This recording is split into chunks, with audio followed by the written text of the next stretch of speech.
Alright, let's go ahead and see if this is actually working now. Alright, so it seems like the software is telling me that it's working. Let me just go ahead and make sure that I can see chat. I think I should probably make, like, some sort of stream coming soon tab or something like that. Just to make sure that I can do all of this without actually having to be in stream.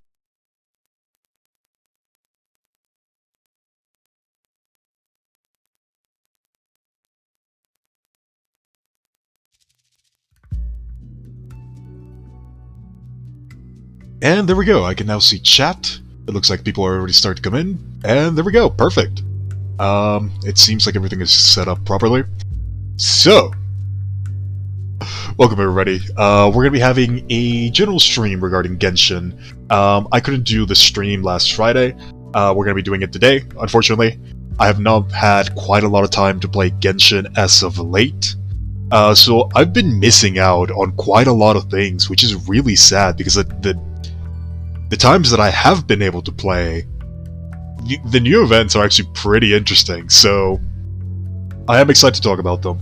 I'm also excited to talk about the future events that we're going to be getting, and we're going to be having a little bit of discussion regarding the new banner, as well as a character that a lot of people are excited for. I was personally excited for the character, even though I'm never going to use her. I'm still probably going to try to roll for her. We're going to be talking about hutao later on the end of the stream. It has been quite a while. A lot of the information has more or less surfaced to the point where I feel like we can have a proper discussion without expecting too many changes. But yeah, with that out of the way, let's go ahead and let's go over to the first topic of discussion. We're going to be discussing the Lantern Ride event, as well as the Stand By Me event. The Stand By Me event is probably one of the more interesting ones, in my opinion, at the very least. It is the one that's going to be giving us the free 4-star character. I'm not entirely sure if you can get that already, but I do want to go over through a couple of the options that we're going to be getting and kind of discussing them over in stream. I do actually have plans to do a full-on analysis video at some point or another. I have unfortunately fallen very far behind with the videos that I want to be making. For the most part, it's just been a bit of a struggle organizing schedules and all that, so even though I had a schedule previously, things changed quite a bit, and I find myself with less and less time for a couple things. But that is something that I'm going to be trying to fix in the future, at least to get videos to a more consistent rate. With that out of the way, I think we should probably start with the Stand By Me event. I don't know how this event is gonna pan out. From what I can tell, it is fairly complex, as it requires you to pretty much finish the entirety of the Lantern Ride, and then collect 1,000 of the Dream Tokens that you get from the Mechanicus event, if I remember correctly. And once you do all of that, you will actually be able to choose one of the 4-star characters in order to add that to the team. Now, the 4-star characters we have available for this particular event are Xingqiu, Chongyun, Ning Wang, Baido, Chang Ling, and Xin Yan. Soon, we're going to be getting them pretty soon, which is why I want to discuss them, and I do want to try to make a video about them when we can actually get them. Because it is a pretty big decision to make, and I know that we've been discussing this for quite a while as it stands right now. We have 6 characters to choose from, and all 6 characters are honestly really good. I think the worst character that you can choose is probably Chongyun, and Chongyun is amazing. There's a lot of options here, and there's a lot to talk about regarding the characters that we have a choice for. I think the one that stands out the most is probably Xingqiu. Xingqiu, as a lot of people know, is probably one of the most impactful characters that you can add to a lot of teams. He pairs really well with a lot of characters we're getting as well. He works extremely well with characters like a Qing. He works extremely well with other characters, especially Crescent Pike users. And getting energy recharge on him makes him into one of the most impactful burst damage dealers in the game, because not only does he have insane damage potential when it comes to the burst, while the burst is active, he actually gives damage mitigation to the active character. So Xingqiu is probably the highest value character that people can get for this event, and he is the one that I would recommend most free-to-play players get. He's not the only option though. We also have a lot of really powerful options once you get more constellations in. I think the one that stands out the most for me, if you already have the character at a lower constellation and you want to try to bring them higher, is actually Xin Yan. A lot of people don't use Xin Yan because she requires a very hefty investment in order to get her to a point where she's actually doing what she's supposed to be doing. For the most part, you need her to be at C2 for you to see how powerful she really is. If you can manage to get Xin Yan at C2 thanks to this event, that might honestly be more valuable than even a C0 Xingqiu. If you can get C2 in Xingqiu, that's probably more valuable, but if not, Xin Yan is definitely a very powerful option as well. She does insane amounts of burst damage, and for physical compositions, she's probably the best option. So yeah. As it stands right now, my order of priority is, do you have Xingqiu? If the answer is no, then go ahead and grab him. Do you have Xingqiu at C2? Can you get Xingqiu to C2 if you can get him with the event? If the answer is yes, then you still grab Xingqiu. The next one on priority, for me at least, is can you get Xin Yan to C2? Because Xin Yan is insanely powerful. If you can get her to C2, I will recommend that you grab her instead. Then again, the Xiao banner just came, and as Red said, a lot of people probably have Xin Yan at a pretty high level because of that. If you have Xin Yan at C2, by all means go for her.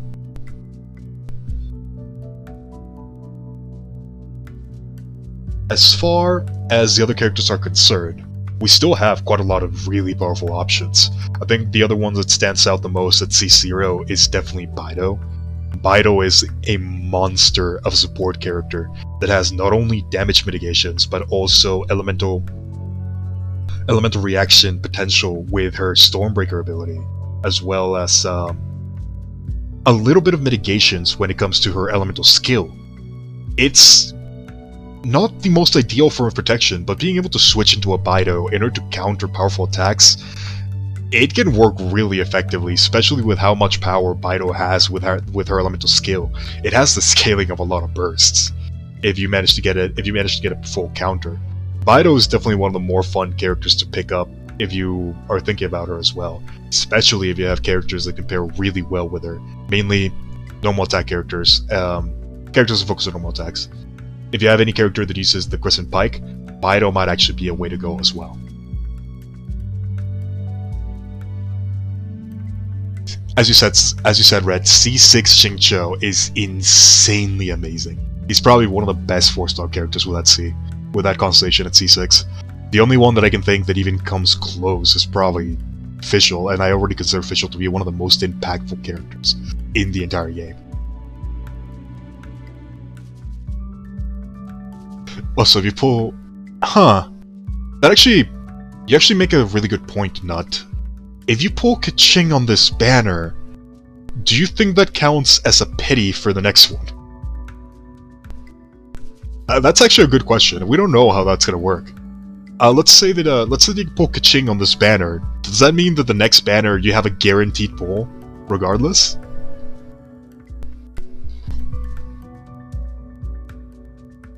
That's interesting. That's really interesting. But yeah, we're going to discuss keqing in a little bit more. There's still a couple other characters that I do want to mention. I think when it comes to the Stand By Me event, the priority characters are definitely Xingqiu, Xin Yan, and Baido, but the other characters are not bad in the slightest.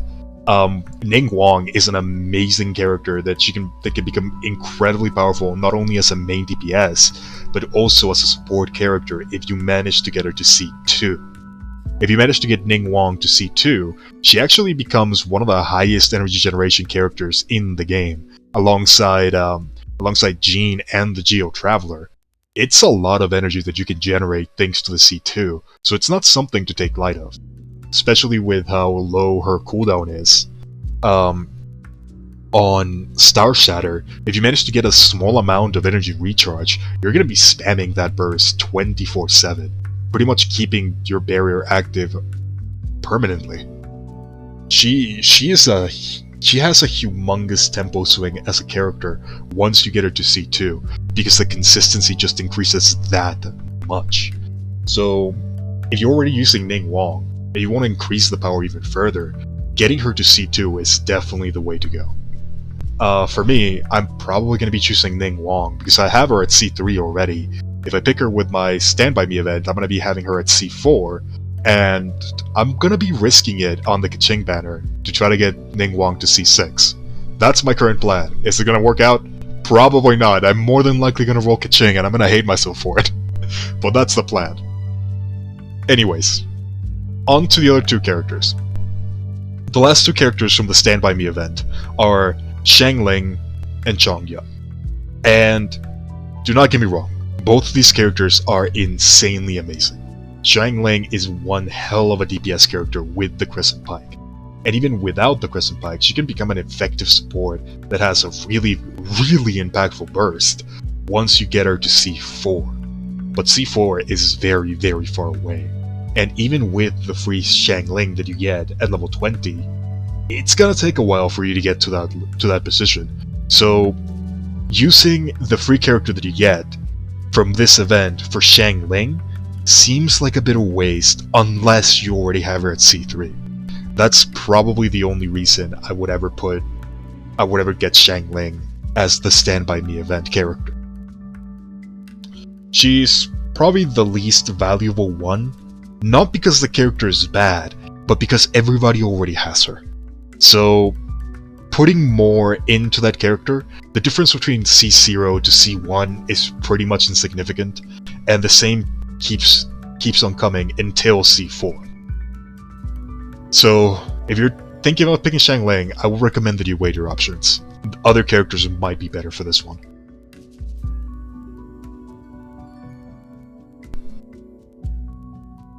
So, we'll see how this goes. Chongyun is the last character, and when it comes to value added, Chongyun is very specific. Because if you have the perfect team for Chongyun, he becomes one of the best support characters, period.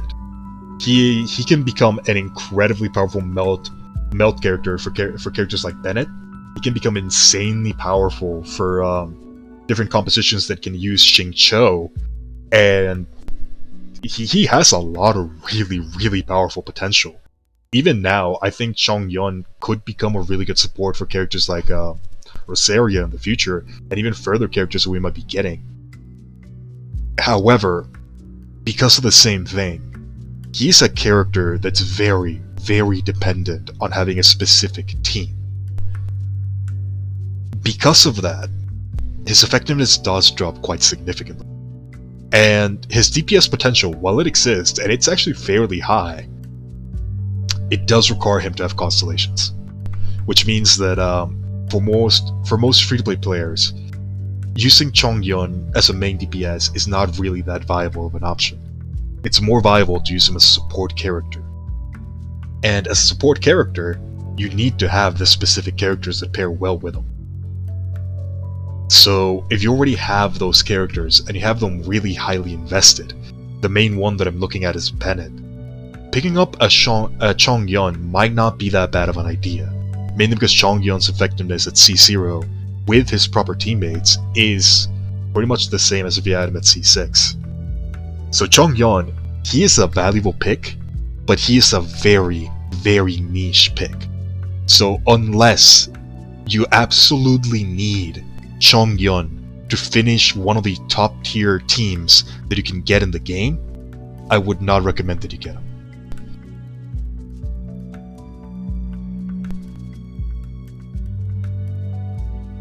C9 Xiangling. You have 9 Shanglings. Ouch. That's unfortunate. That's pretty unfortunate. She's really, really good, don't get me wrong. It's just that many, huh? Pain indeed. But yeah, that pretty much goes for the Stand By Me event. Effectively, pretty much every single character has its uses and their applications. If you want just a catch-all character that will probably always be useful, I would recommend that you go for with Xingqiu. If you want the character that I would probably go for if I had the option, I would try to get Xinyan to C2. If not, if you can get any of the other characters to C2, they're probably the more valuable picks. As for which ones are the best for C0, if you don't have any of the characters, it's going to be a contest of Xingqiu or Baido. Those are going to be the two main options that most people should be choosing.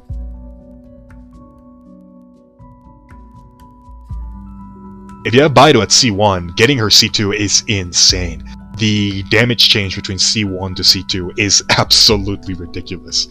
That's actually one of the compositions that I use with my Tartaglia. I have him with Baido, and the second that I got the C2, the difference was incredibly noticeable. It spreads really, really quickly, and because of the way that Tartaglia works, he always applies the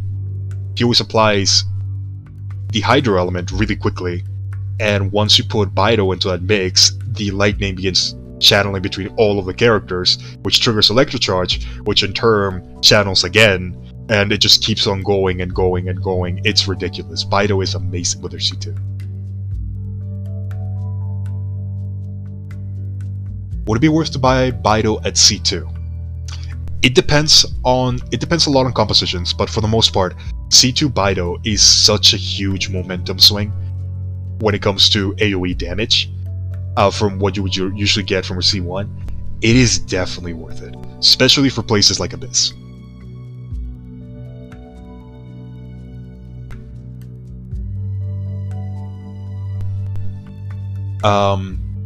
If you can get Baido to C2, absolutely go for it.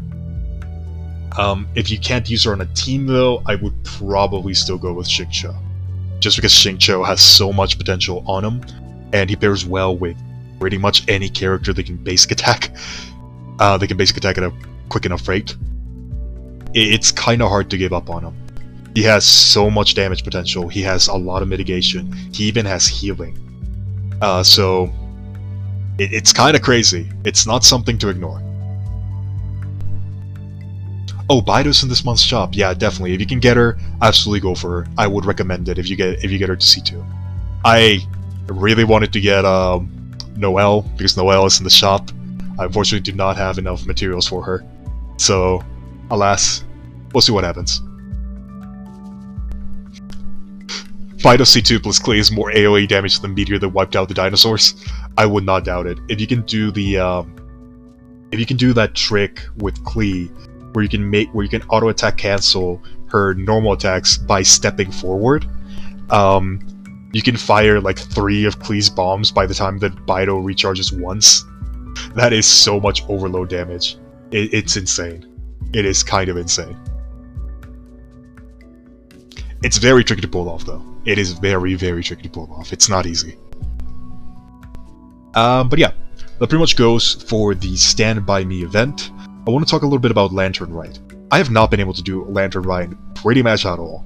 I've done like 3 levels of Mechanicus, of the Mechanicus Theater event, and I have not been able to do any of the quests. I am very far behind.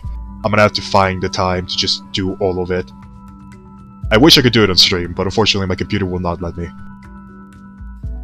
So I kind of want to ask a question. How is everybody enjoying the event? I'm actually really liking the Mechanicus Theater event.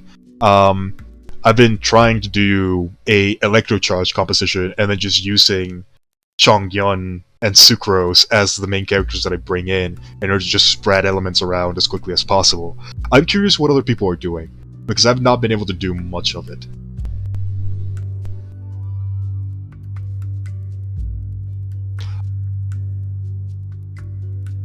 Bido is pretty similar to Xingqiu in a lot of ways. Mitigation as well as protections.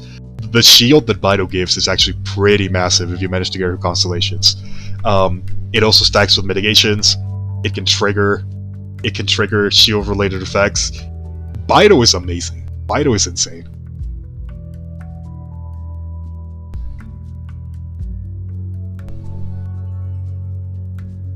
So let's see, it looks like people are really enjoying the event. A lot of people are bringing Chongyon, Shenyan, Sucrose. Oh, Barbara's a good idea. I should probably do that for a freeze event. I'm really liking this small events, and it's fairly entertaining. The only thing that's pissing me off at the moment is that I need to get the lanterns for the Xiao lanterns, and I've not fought any Geo hatchlings in forever. So I do not have enough resources. I'm gonna have to do that at some point. People are thinking that it's a little bit too easy. I've only been playing it on single player, so I have no idea if playing in multiplayer makes it any more different. I'm also a very big fan of balloons, so I'm enjoying it quite a lot. Do you think it might... Rumors have it that it might turn up as a returning or permanent thing? I would like it to be a permanent thing, if I'm being honest. I really, really like it. Oh yeah, Lisa. All the Catalyst users would actually be pretty good, wouldn't they? Since they can just trigger elemental reactions really easily. Jean would also be really, really good. Because you can CC pretty much all the enemies. Zhongli as well. One of the things that I wanted to try for the event, I just didn't have the chance, is I wanted to go with the Geo Traveler. And I wanted to see if I could drop meteors to just blockade the exits. Just keep all the enemies stuck in there. Can somebody confirm if you can actually use the Geo Meteors inside of the event? I've not tried it yet. I'm curious to see if it works. Oh, you can get them from ores as well? I'm definitely gonna have to do that at some point. Electro needs a buff. That is definitely something that we're gonna have to talk about at some point or another. When it comes to Electro as a main DPS element, which is actually something that I want to bring up when it comes to keqing. We're gonna be doing that analysis in a bit, so we're gonna have that conversation. Don't worry about it. So you can use all Geo constructs. I'm doing that. I'm 100% gonna do that. I'm just gonna blockade all the exits with the Geo Traveler. I am definitely gonna do that. It also blocks the AI. Oh, that is hilarious. I have to see that. Man, there's so many things that I want to do. I just don't have enough time nor energy to do them. I still need to finish the Ganyu video. I've been working on that thing forever. I still have to do the Xiao video. And I have to do the updated version of Zhongli. I've also been working on doing a video from the Apocalypse series, which is where I bring Noelle against every single boss, against the new one. I'm so far behind on things that I want to do. Man. But yeah, this new event looks really, really fun. I definitely want to play a bit more of it. So let's see, it looks like people are also using Sucrose, Diona, Ganyu, the regular Traveler, Razor, a Nemo Traveler. That's a really good one, actually. I hadn't thought about that one. Because it can pull a lot of enemies and it lasts for a pretty long time. Sucrose is amazing. Diona is just really, really good for generally spreading around elements, especially because of how low the cooldown is when you press it. Razor has a pretty low cooldown, so I can see him being really good for spreading out Electro Charge. I'm using Electro Charge as my only reaction. I don't know if people are using something different. What are you using for towers? That's actually a good question. What is everybody using for towers? Hydro Tower? I'm using Hydro Tower a lot as well. I'm pretty much just using Hydro Tower and Electro Tower at this point in time. Freeze, yeah. Freeze. I can see that a lot. I don't like the Frozen Tower. I don't like it at all. I'd rather just bring Chongyon for freeze.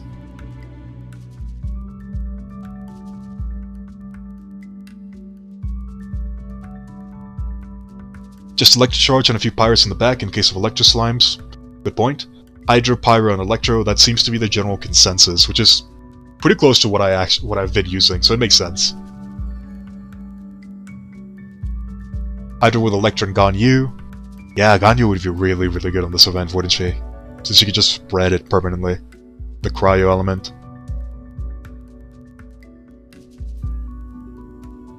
Mostly everything just in general with regular strategy.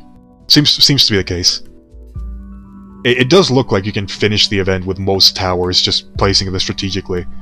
I've been mostly focusing on leveling up my Electro Tower. I think I'm going to be focusing on leveling up the Hydra Tower a bit more. I haven't really done that much. My closing thoughts on Xiao. That's a good question. I have not been able to do the Xiao video. I apologize, that is entirely my fault. I've fallen behind so much.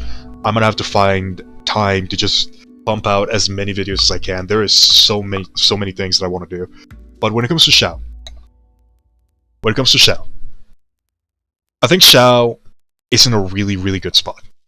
I don't think he is busted beyond belief, and I think he's a character that's gonna scale up really well into the future of Genshin.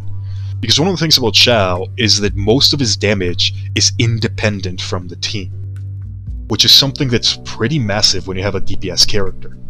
When you have a DPS character like Xiao, who can swirl quite a lot and has pretty massive AoE.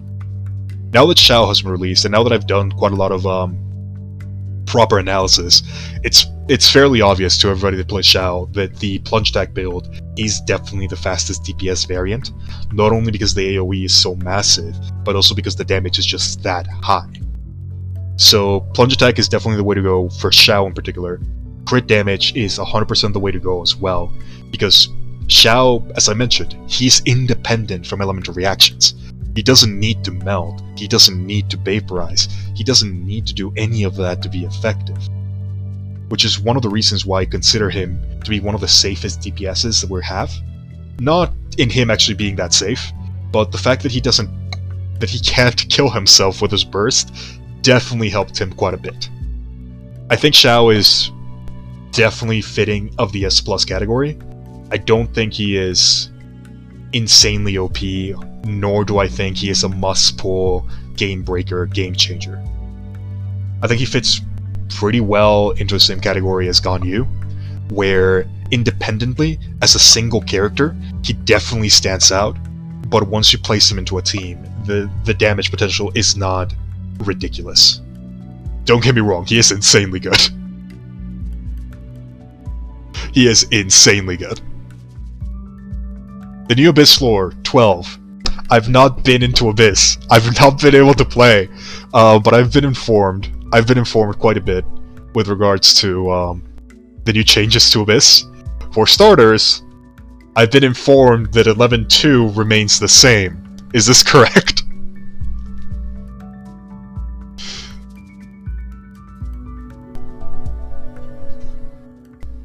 I think he's just slightly worse than Diluc. Yeah, Klee... The thing about Klee. The thing why I consider Klee to be the strongest character that will probably be released in Genshin. It's not necessarily because the character has a lot of things together, it's just the character brings so much damage, not only by herself, but for the entire team. It is... Klee has a massive ability that every time that she crits with her charge attack, she gives energy to the entirety of the team. Her elemental skill does quite a bit of damage, and her energy generation is really powerful. Her damage potential is absolutely through the roof, especially because she's a pyro character. It's very hard for any character, even Ganyu, to keep up with a perfectly played Klee. But because of the same thing, she is insanely difficult to play. It's not even that she needs a lot, her investment is not super massive. It is quite big. You do need a couple things to make Klee quite viable, but the biggest investment is just learning how to play her. That's usually the biggest investment, and it's not easy. She's very hard to play. But her payoff is massive. being able to melt every single charge attack with a massive damage increase of 50% that stacks further with things like the Wanderer's Troop set or even the Witch of Flame set, it's a lot of multipliers that Klee has access to that not many characters do. And those multipliers go a long way in increasing her damage. Just from base, she has, what? A 300% charge attack in, a 300% charge attack just from her passive alone. That's Pyro, which means it can be melted, which turns that into 600. It can crit, which, if it crits, and you have double the crit, which is more than usually where you want it to be, that's already 1,200. Then on top of that, you go ahead and you add Pyro damage bonuses, that goes up even higher. You're looking at almost 2,000% scaling with a perfect build on a charge attack. That's why Klee is busted, because she does that every 2 seconds. The only other character that comes even close to what she does is Ganyu, and Ganyu can't do that effectively. Ganyu is still insanely powerful, do not get me wrong. She is incredibly potent. Her burst is probably one of the best bursts in the game, and her ability to charge attack is, well, it's Ganyu. We all know how powerful that can become very, very quickly. Ganyu's reason why she's not as powerful as Klee, it just comes down to the fact that she has less multipliers, but the main reason actually lies on the fact that, as of right now, Ganyu doesn't have a proper team that she fits well into. She has a lot of characters she has a lot of synergy with, but the synergy's still not perfect. Once she gets a couple more characters, once she gets a couple more teammates, I think Ganyu will actually get to the point where she will be comparable to Klee. It's just a matter of getting the right team. Ganyu's biggest problem right now, if you can call it a problem, is that her teams are not that centered around her. If we think about it right now, I think the best team for Ganyu is definitely with Venti, and the only thing that she really needs for her to get to the point where she's comparable to Klee is she would need a character that can apply the Hydro status consistently and at a distance. If we ever get a character that can just apply rain on a circle, Ganyu becomes top tier at that point. She's already top tier. Let's change it to Ganyu becomes Klee tier. We'll leave it at that. A terrorist fire little kid, pretty much. One of the reasons why Diluc is so powerful as well is, again, because he can abuse Vaporize really, really effectively. There's characters like Kea that can not Vaporize, melt. Both, really. He can abuse both of them really quickly. Xingqiu Diluc is definitely one of the ways to go for Vaporize compositions. Then you can also get things like Kea, and you can abuse Kea really, really well to melt every single one of Diluc's elemental skill attacks. So yeah, that's one of the reasons why Diluc is so powerful. Mainly because he can apply melt super quickly to every single attack that he does. He can also do that with Vaporize, and his damage is just pretty crazy by itself. He has really high scaling on all of his normal attacks. His elemental skill scaling is also kind of insane. It's not the highest, but the fact that he can melt every single hit is pretty significant. And his burst is just really good as well. Massive AoE, infuses attacks with Pyro, which means that he can invest exclusively into Pyro. And the Witch's set was pretty much made for him, so he gets full benefit from it. That's one of the reasons why Diluc is so good. I don't think he fits into the best character anymore, but it's definitely a contention. He's definitely up there for contention. It is very ironic that Kea supports Diluc so well. It's very hard to get a team that supports Diluc as well as Kea. I think the only one that can do it at a consistent enough rate would be Diona. I think Diona is probably the most busted character for melt compositions, but that's only when you get her to C6.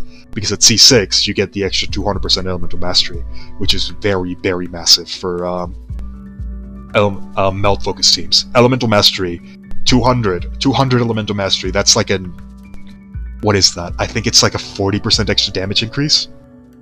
It's pretty massive.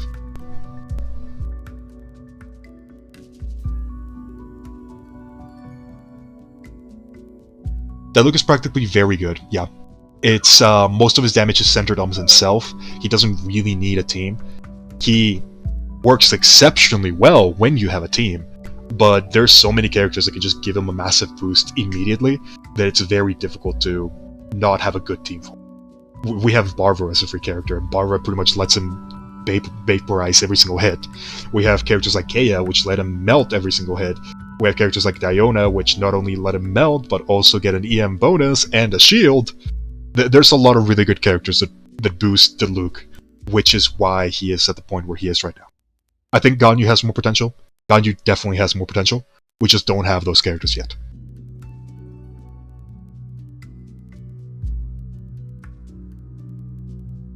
When it comes to Xingqiu, yeah, he is absolutely Keqing's best.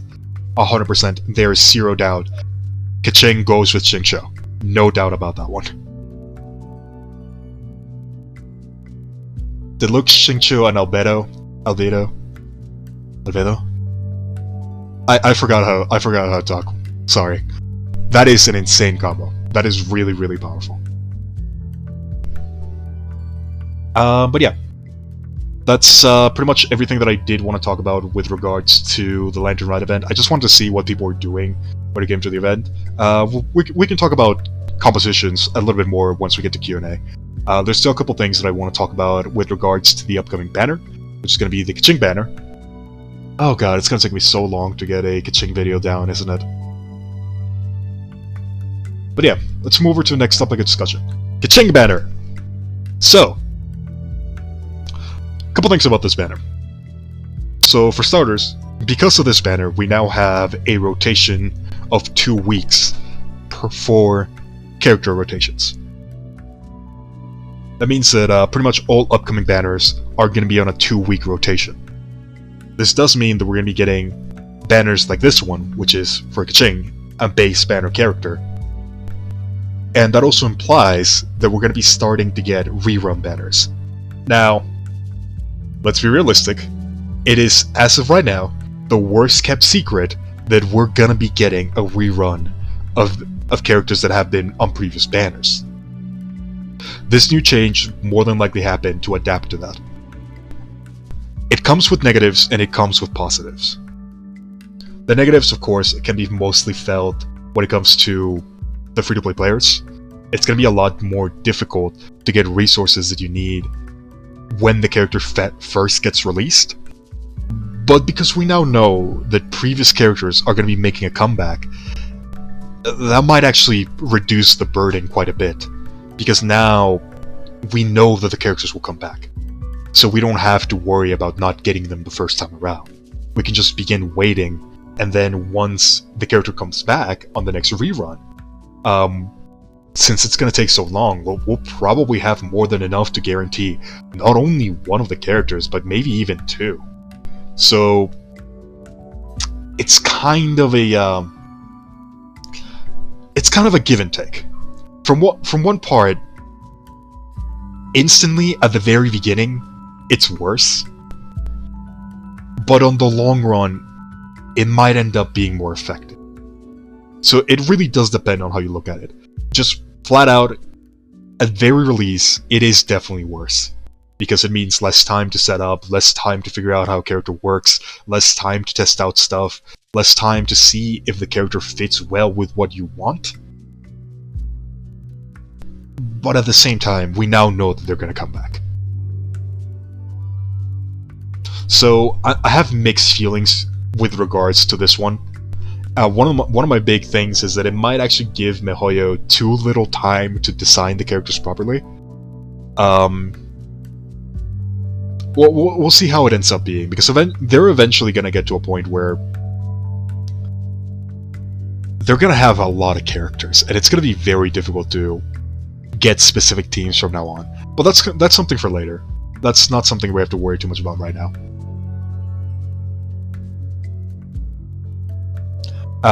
But yeah, that's with regards to the way the banner works.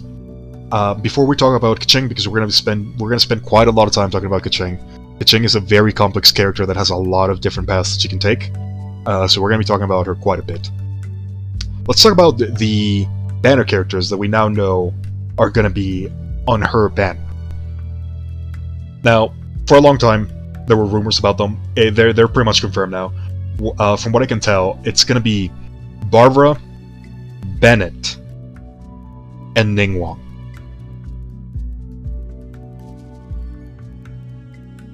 As you mentioned, Kai,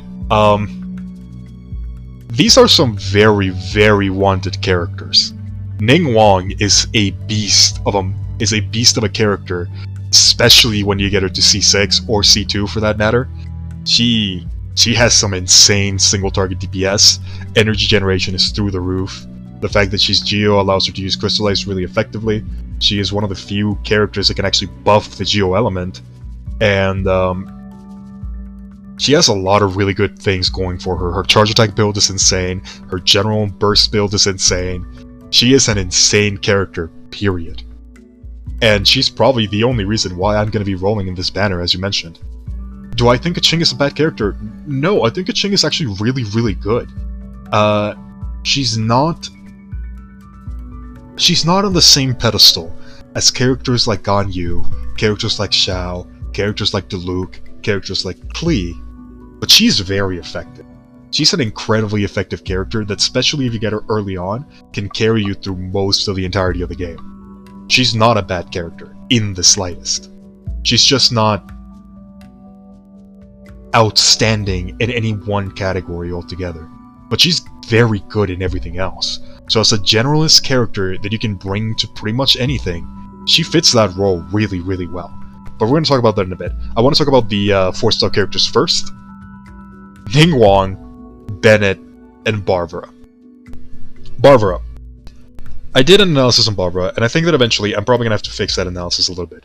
I might have overvalued her healing quite a bit, and I might have actually undervalued her elemental reaction potential.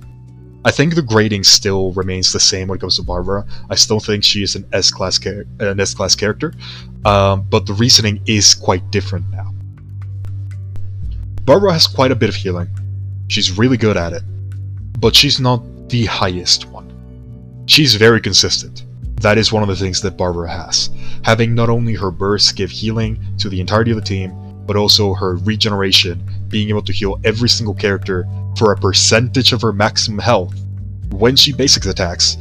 When you put Barbara as a healer, she is incredibly consistent. So as a healer, she does the job just fine. She does come with negatives, but the other thing that she comes with is that once she activates Let the Show Begin. Once you get Let the Show Begin to a high enough level, the duration is pretty hefty, and it applies the Hydro element permanently. It is one of the few elements, it is one of the few characters that can apply the Hydro element permanently.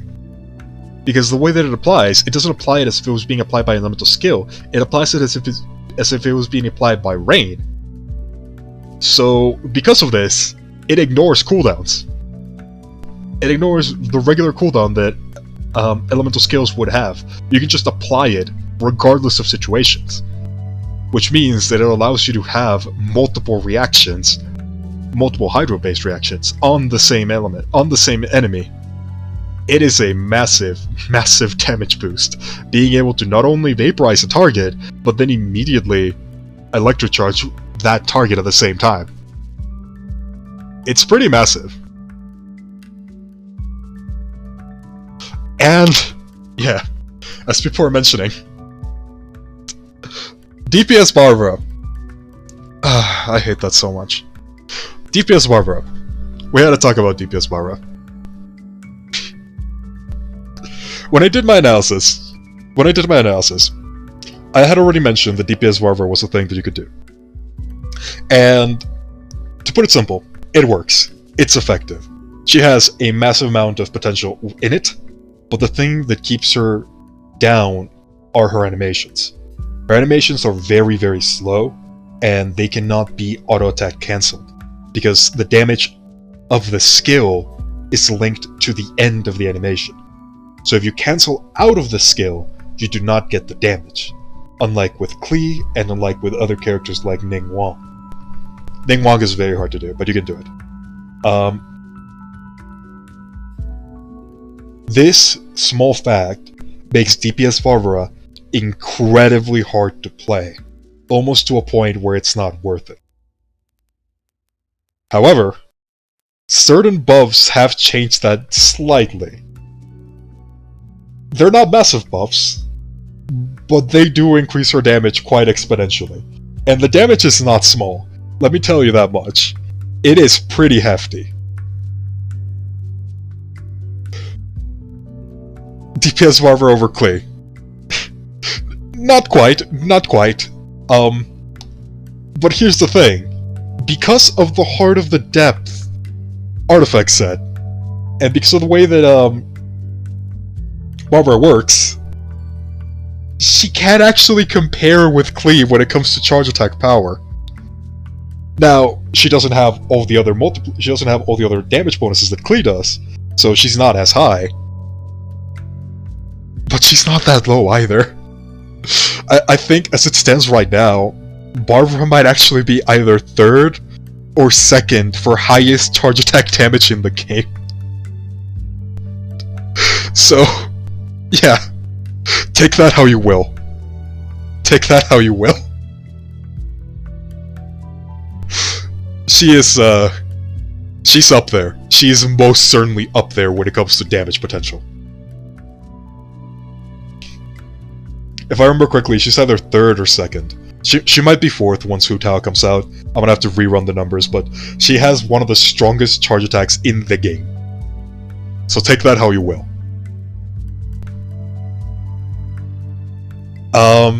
But yeah. Barbara, definitely a powerful pick. Most people have Barbara already. If you don't, why don't you? You should just pick her up at that point. She's a free character. And she has quite a lot of really powerful bonuses when it comes to the support mentality. She comes with a Hydro bonus once you get her higher into Constellation, stamina consumption, a lot of healing, and elemental reactions. Pretty much for everything. She's really, really good. The last character that we have to talk about is Bennett. Bennett is Bennett. Bennett is Bennett. He's like a 5-star character, just made into 4-star because of bad luck. He just lost one of his stars. That's the best way that I can describe Bennett. He is insane. He is insane for two particular reasons. His burst is insanely powerful, and his attack buff is insanely powerful.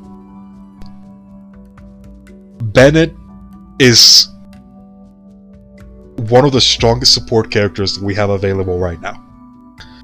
It's just he requires massive investment to get him to that point.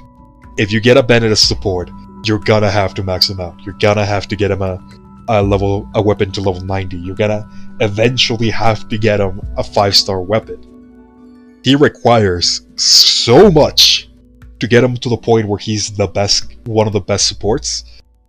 But goddamn, is it worth it? He allows you to heal back up from a lot of situations that would normally probably kill a character. If you can combine Bennett with damage mitigation. If you can combine Bennett for damage mitigation, he becomes impossible to kill.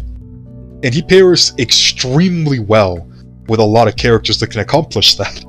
I think one of the strongest teams in the game right now, at least in my opinion, has Bennett as the main character. As the main DPS character. The team in question is Albedo and the boys. It basically involves having Bennett alongside Chongyun, alongside Xingqiu, alongside Albedo, in order to make sure that Bennett can never die, period. You end up getting mitigations from you end up getting perfect mitigations from Xingqiu, quite a massive amount. You end up getting permanent melt with Chongyun, alongside Albedo, which just does massive damage, which also gives you shields, healing from Bennett, melt on every single one of Bennett's E's. The composition is insane. The fact that you can also auto attack the E's into basic attacks in order to trigger Xingqiu's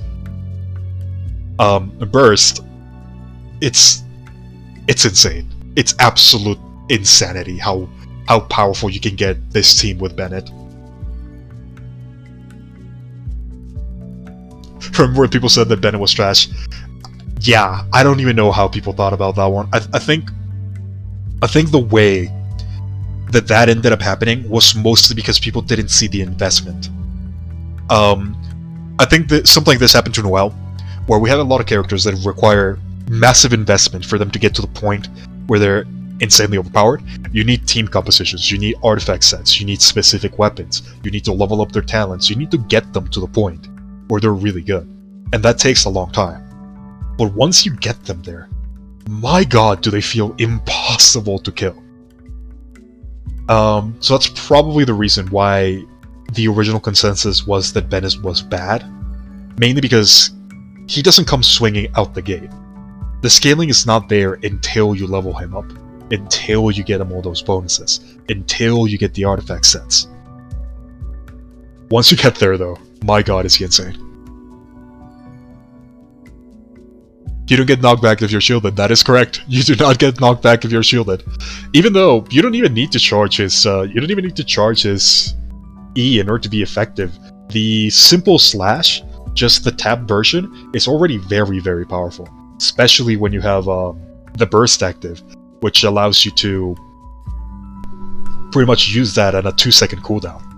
It's pretty strong. Xingqiu too. Xingqiu too, definitely another 4-star that feels like a 5-star character. I think the most impactful 4-stars we have in the game are Xingqiu, Fischl, and Bennett. Ningguang if you're high up. Ningguang if you get her high up, definitely. Xinyan is also not something to... it's not something to ignore either. Xinyan is a monster. Xinyan is an absolute monster. You need her to be at C2 though. You really need her to be at C2.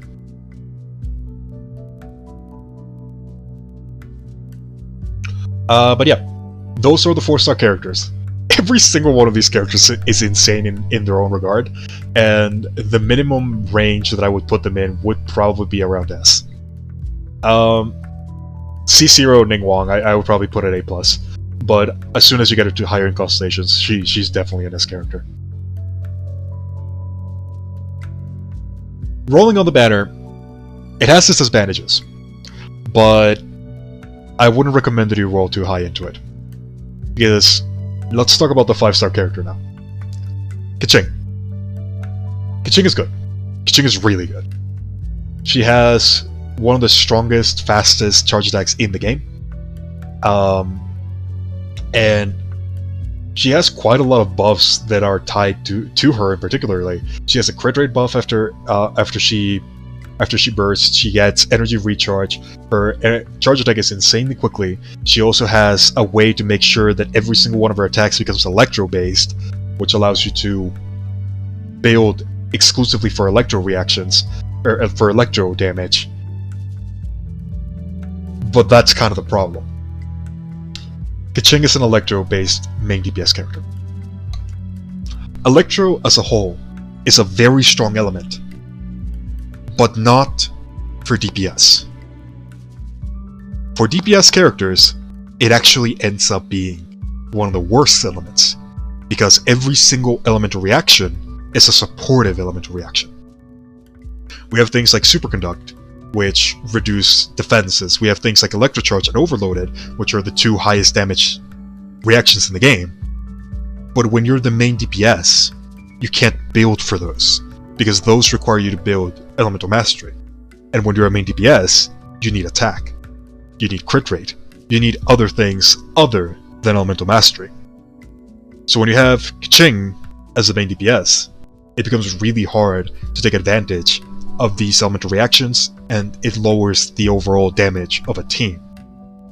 Now, is this a permanent thing? No. She actually has quite a few ways to fix that particular weakness, mainly thanks to Xingqiu. Xingqiu makes it so that Keqing can take full advantage of Electrocharge without having to worry about anything, and it even synergizes well with her Burst artifact set, which is the Thunder Soother set, which increases all her damage by just 35%, period. Which it's definitely what you want to use when it comes to Keqing. The other option is the Bolite set, if you can afford the investment of another character, which is definitely something that you can also do. But yeah, Keqing, as it stands right now, is more hampered by her element than she is helped by it. Let's imagine for a second a world where Keqing had a pyro element, or she had a cryo element for instances. She would be insanely powerful. Imagine a cryo Keqing being able to use the Blizzard Walker set as your main set. Oh my god, that sounds amazing. I kind of want to cryo Keqing now. Anyways, before I get too distracted, maybe Ayaka. I'm getting way too distracted. My apologies. Keqing. She's hampered by her element more than anything, but that does not mean that you can't take advantage of it. Xingqiu is one of the characters that can take advantage of it, and there's actually a build that pretty much removes that negative entirely and uses it as a bonus. It essentially means pairing her with a cryo character and then focusing entirely on the physical variant. And it's actually a fairly effective build. It's pretty smart as well. Essentially what you do is that you never activate the lightning stiletto twice, and you just use the charge attack spam build in order to take advantage of that one. And you actually use the Bolite set in this one in order to, because you're only going to be charge attack spamming. That's the entire purpose of the build. So you end up going with the Bolite set, and you end up pairing Keqing with a character like Shen Yan. So at that point, you also pair her with a cryo character, and you begin stacking Superconduct with her very strong charge attacks alongside the buff from Shen Yan. This actually ends up being really effective because once you've already triggered the superconduct reaction, everything else that you're going to be triggering is going to be with Shen Yan as overloaded, and you can still get the full benefit from the lightning stiletto, because whenever you charge attack, it explodes and deals damage twice. You still get your energy, and you still get the benefit of activating the physical variant, because at that point you can just keep on using the physical charge attack with Keqing. It's actually a very smart build. It is extremely high in investment, and it is very difficult to accomplish properly, which is why I prefer the electrical variant, especially if you have Xingqiu. However, it's effective, and it actually works really well, because you also get bonuses from Shen Yan, and Shen Yan herself can work really well in this type of build. So it's definitely something to take a look into. So Ayaka replacer in your mind? Well, the thing about Ayaka right now is that Ayaka's numbers are absolutely horrendous at this point in time. They look atrocious. If she ends up with numbers similar to Keqing, I think Ayaka would be a top tier character. Just because that much power on charge attacks, with the ability to get as many bonuses as Ayaka can get. Because if you combine Ayaka with a character like Ganyu, you're getting massive crit rate bonuses, you're getting massive cryo damage bonuses, you're getting an insane amount of power because Ayaka can have her cryo infusion pretty much permanently, and from what we see right now, she even has a bonus passive that increases normal attack power by 400%. It's a lot of power. But her numbers are absolutely garbage. So she can't take advantage of any of that. At least not in her current state.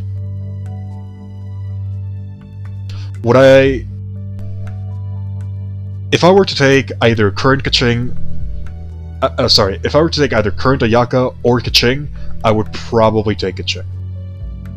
The current Ayaka numbers are not that good. Again, Ayaka, she's probably like 3 or 4 months away from us actually getting her. More than likely, she's going to be the first Inazuma character, and who knows how long it's going to be till we get Inazuma. So talking about her right now is not really that beneficial. She is likely to undergo massive changes by the time that we actually get her.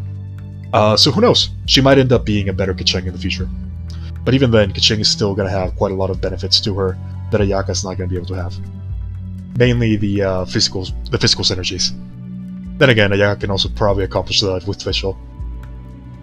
It's a matter of team synergy, in all honesty. It's very difficult to tell right now. But yeah, when it comes to keqing, she's more of a all-around character than anything else. She doesn't have any one particular weakness. She doesn't have anything apart from her charge attacks that really stands out either. She works really well with teams though. Her team synergy is pretty good. There are no restrictions to her. Her energy generation is pretty good. Burst spam is pretty powerful as well. You can burst spam with her really effectively, and you can combine her really well with a lot of different characters like Xingqiu, Barbara, Shen Yan. Chongyan not that much. There's a lot of characters that fit really well with keqing. In general, Inazuma could change quite a lot of things. We just don't know anything about Inazuma just yet. If we get a lot of really powerful artifacts, a lot of teams can change. If we get a lot of really powerful characters, a lot of characters could be pushed away from different teams. A lot of characters could come back into the fray. It's interesting. It's interesting to think about it. They can definitely fix a lot of problems. I think the one thing that's probably going to change team building the most is likely to be Dendro. Just the Dendro combination with Pyro is already a massive damage swing. If anybody remembers that one time that miHoYo leveled up the elemental reaction that you ended up getting for burning grass, you'll remember how powerful Dendro is.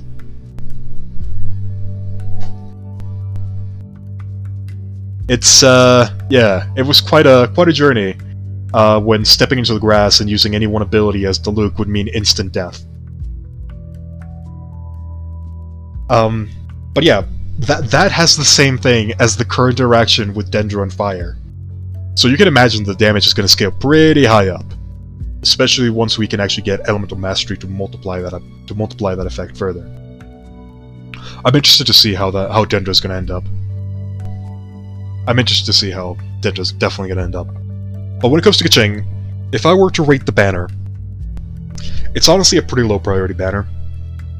It is a banner that you can most certainly skip, even though the characters are really good.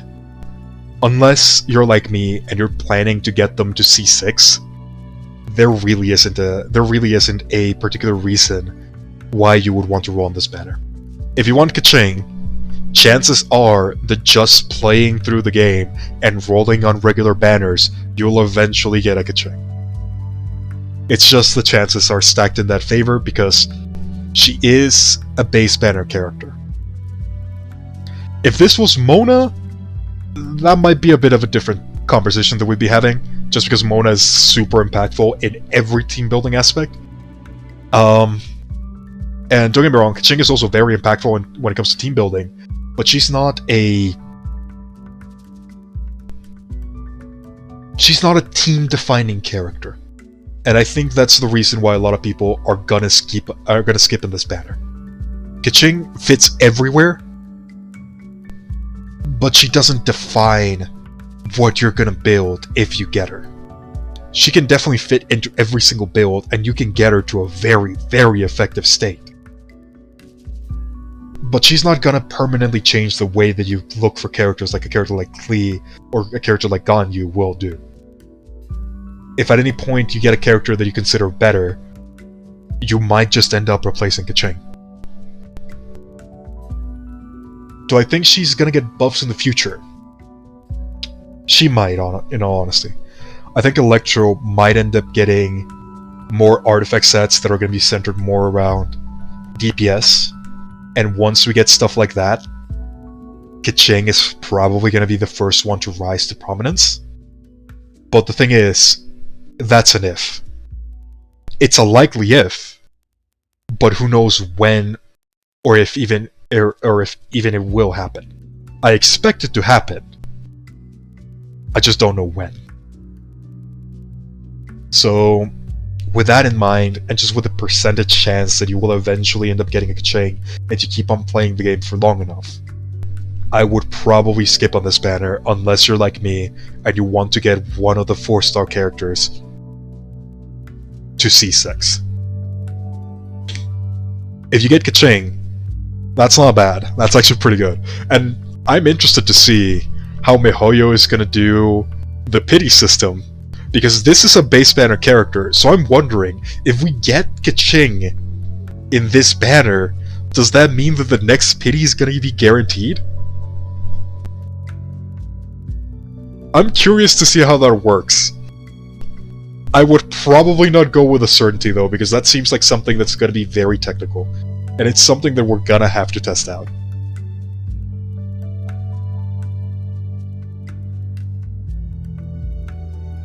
Okay, so it counts as limited pity. That sucks. That sucks. If that's already confirmed, then that's unfortunate. But yeah. Somebody's talking about hutao. This is pretty much the best point in time, because I've pretty much finished with keqing. Let's go over to hutao. Hutao. I've been wanting to talk about this character for the longest time, but a lot of the information that we've had has been pretty unreliable as of right now, and I think we're at a point where a lot of it is more reliable now. Most people know that we're going to be getting hutao more than likely in 2 weeks. Her art is already in the game. There have been quite a lot of leaks regarding hutao. The likelihood that we're not gonna get hutao on the next banner is so insignificantly low that it's pretty much impossible at this point. So I feel like we're at a point in time where I can talk about hutao without having to worry too much. So, what can we expect when it comes to hutao? For starters, she's gonna be fairly heavy when it comes to investment. Hutao is not gonna be a character that you're just gonna be able to pick up and see immediate results. She's gonna be very similar to Bennett in that she's gonna be needing a lot of investments into not only artifact sets, but also weaponry for her to be effective. So when it comes to hutao, keep that in mind. She's gonna be a very resource-heavy investment for this character. Now, with that in mind, what is she gonna bring to the table? Well, the first thing that she's gonna be bringing to the table is gonna be her very unique design. Hutao is gonna be the first character to have pretty much no base attack on herself. Her base attack at max level is 100. She has, at least with the numbers that I have right now, 100 attack power at base. That is very insignificant for a 5-star character. Characters like Diluc have 300 at base, and a lot of the attack bonuses in the game come exclusively from base attack. So having a base attack that's very low is one of the reasons why a lot of characters can't become effective DPS characters, and one of the reasons why 106, oh my god. It's 106. A 6% buff. A 6% buff. I mean, a buff is a buff, we'll take it. We'll definitely take it. But yeah, continuing.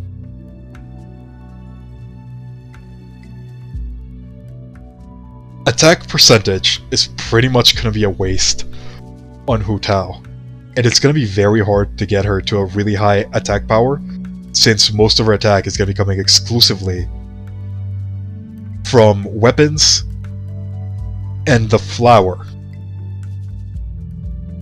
Now, that would normally be the case, but hutao has a very special skill, and this skill is pretty much what's going to make or break this character. And depending on how this skill ends up working, she's either going to be one of the best characters in the game, or one of the worst.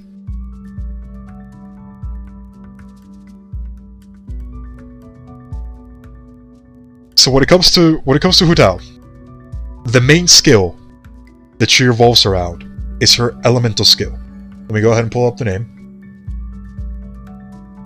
The Guide to the Afterlife.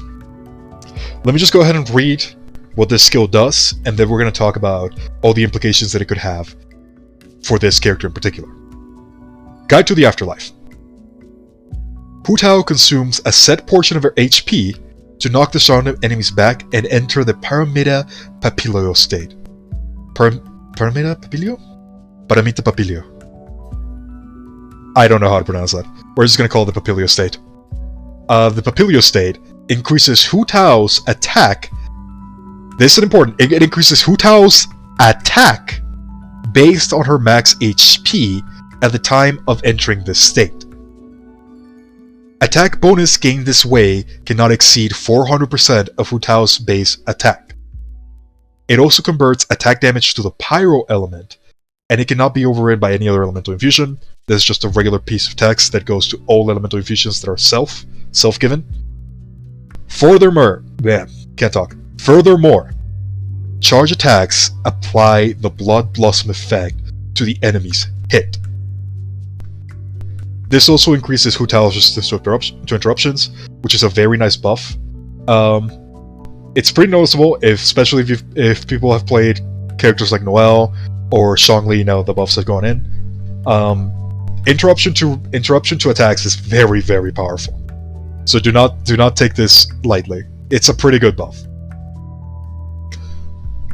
The additional thing, whenever an enemy is affected by Blood Blossom, they will take Pyro damage every 4 seconds. And this damage is considered elemental skill damage, so just something to take in mind.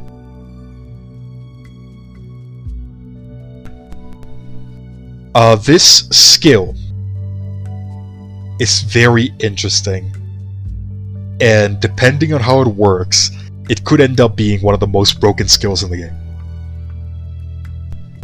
So, at base,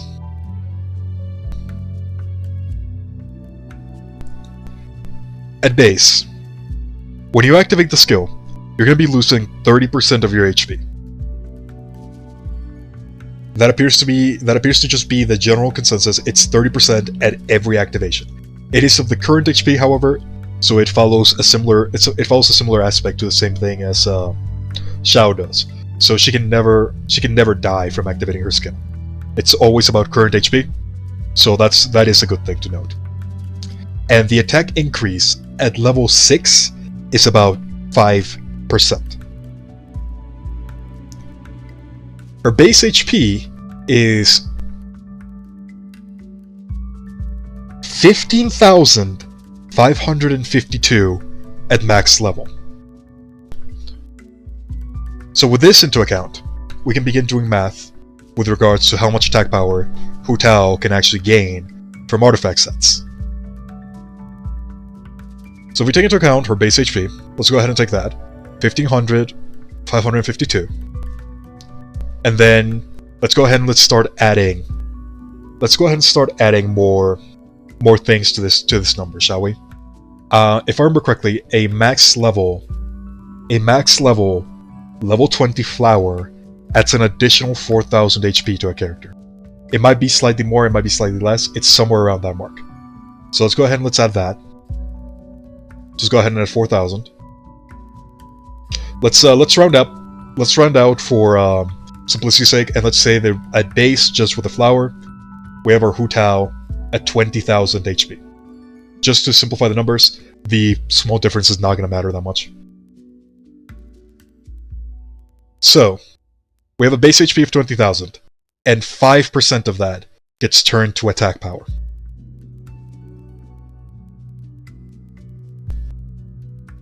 So at base, just for the flower, we're getting an additional 1,000 attack power. And here's where the skill can either be just meh, or it could end up being one of the most broken skills we've ever seen. One of the things about Genshin is that pretty much every time that we get an attack percentage bonus, this bonus gets applied directly. It basically gets applied as if it was an artifact set that has percentage, and that percentage is based around the base attack of a character. Hutao's base attack is like 100, and yes, the only way to increase base attack is with weapons. So you can increase the weapon quite highly, the base attack with the weapon quite highly. Here's the thing that I'm not sure. Because the way that this thing is worded, it might actually count as a base attack increase. And if it counts as a base attack increase, that means that our damage, that if it increases the base attack of the character, this 1000 extra goes to base attack. Which would mean that if that's the case, percent attack on hutao becomes insane. It could potentially be one of the most busted things ever. Do I think this is going to be the case? Unlikely. But I do want to mention this because the wording is extremely vague and we just don't know. More than likely, what's going to end up happening is that it's going to end up being an additive bonus, which means that attack percentage is not going to be that effective, and it's probably something that we can ignore entirely. Which would allow us to pretty much go instead for HP percentage. And this might be interesting, because HP percentage is usually not worth it on HP scaling, because most of the percentage that you're going to end up getting is going to be coming from... It's going to end up coming just from the base HP alone and the flower. It takes a lot of investment for a character to get any relevant amount of HP, and for the most part, that usually ends up hurting your DPS quite massively. hutao might be one of the few characters that actually does want to go into HP percentage, who's not named Barbara.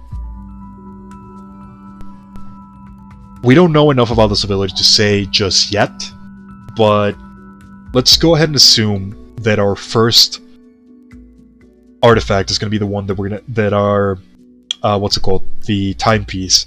The timepiece, we're going to be using HP percentage. So let's go ahead and let's say that we have HP percentage. That's going to mean that I believe it's like 44% of max rank for a legendary artifact. So let me just go ahead and do the math for that real quickly. So we end up getting about 6,800 health by having a max level percent artifact.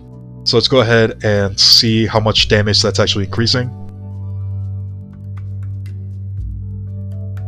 That's increasing our damage by 342. That's actually lower than having a 5-star weapon and just percent attack. That's kind of disappointing. I'm not gonna lie, that's kind of disappointing.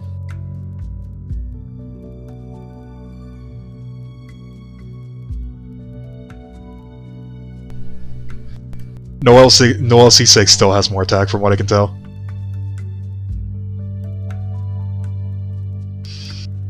Oh man, that's actually really disappointing.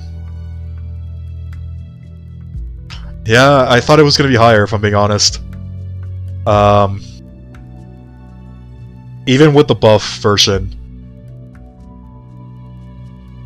I mean, don't get me wrong, it's still a lot of power. And it's, You're using HP percentage. A lot of people are going to have HP percentage. If you have a legendary weapon, though, it's actually less efficient to use attack power, or to use HP percentage, than it is to use attack percentage. Which is sad. I was hoping that hutao would be the one character that doesn't use attack percentage, but it looks from the math that if you have a 5-star weapon, attack percentage actually brings higher. Let's see. What would you require for that to change? You would require the ability to be at level 10. Which I guess is possible. It's plausible.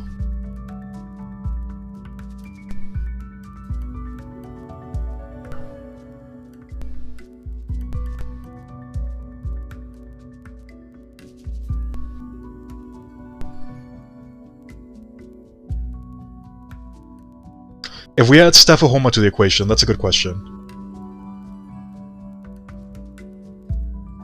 Staphahoma would actually change that quite drastically.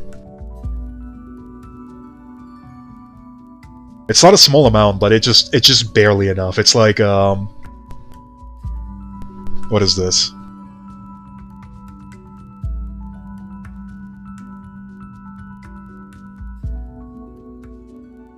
I mean, it doesn't actually change it by that much. It would make the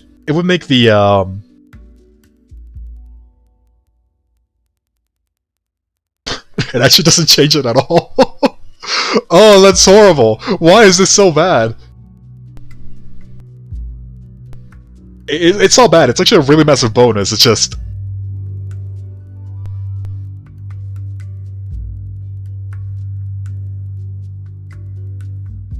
No, never mind. I'm reading this wrong. I'm just reading it wrong. My apologies. This changes... Oh, I read that entirely wrong. Oh my god, I read that super wrong. Let me look at the numbers again.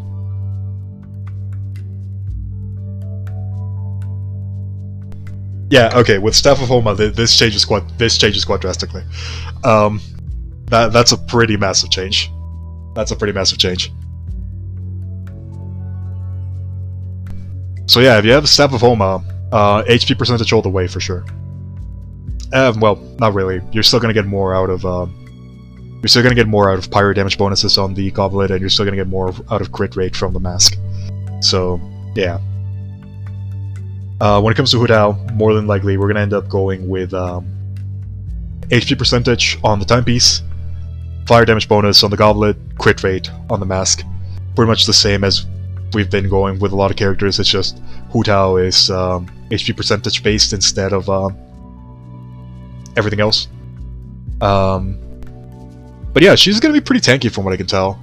It looks like she does have she does have some pretty massive bonuses that do help her quite a bit when it comes to the state. And now that we've mathed out kind of like a general area where most hutaos are going to be ending up with. Most regular hutaos build are going to end up at like a 2100 power once you end up getting like a max level weapon. I'm using a 4-star for this. You can probably go much higher if you have 5-star, especially if you have the Staff of Homa. But yeah, most hutao's builds are gonna end up somewhere around the 2000 attack power mark, which is pretty high, especially with the amount of bonuses that she comes with. So we're gonna be doing a little bit of the math just live so that people can see how hutao is likely gonna end up. The way that I see hutao being played more often than not is that she's gonna be played mostly as a main DPS. A lot of her abilities are centered around main DPS, but she's gonna end up she's gonna be kind of like a hybrid, similar to Tartaglia. The way that you're gonna play hutao is you're gonna be having 9 seconds, which is the duration of Guide to the Afterlife, and these 9 seconds you're gonna be main DPSing the entire time. More often than not, you're likely going to be using charge attack spam, because charge attacks are what create the Blood Blossom, and charge attacks for hutao, she's a pyro character that has a pyro infusion, which means that all of her charge attacks are going to be pyro. She's going to be able to melt every single one of them. At level 6, her charge attack power is 186. We'll round it up to 187 just to make it easier. 187 at level 6. If we can melt every single one of these, that goes up to double. So pretty much 367% attack power. We've established that hutao in general will have around 2000. That's pretty good. That's a pretty good damage bonus just from charge attack spamming with melt. Once we begin adding crit rate, let's go ahead and let's say that we have double the crit rate, just for simplicity of numbers. We're now looking at 12,000 damage. Let's go ahead and add the goblet. Well, that's another 40% almost. 18k. That's not bad. That is not bad at all. And she also has her own passives that increase that even further. She has something called Sanguine Rogue.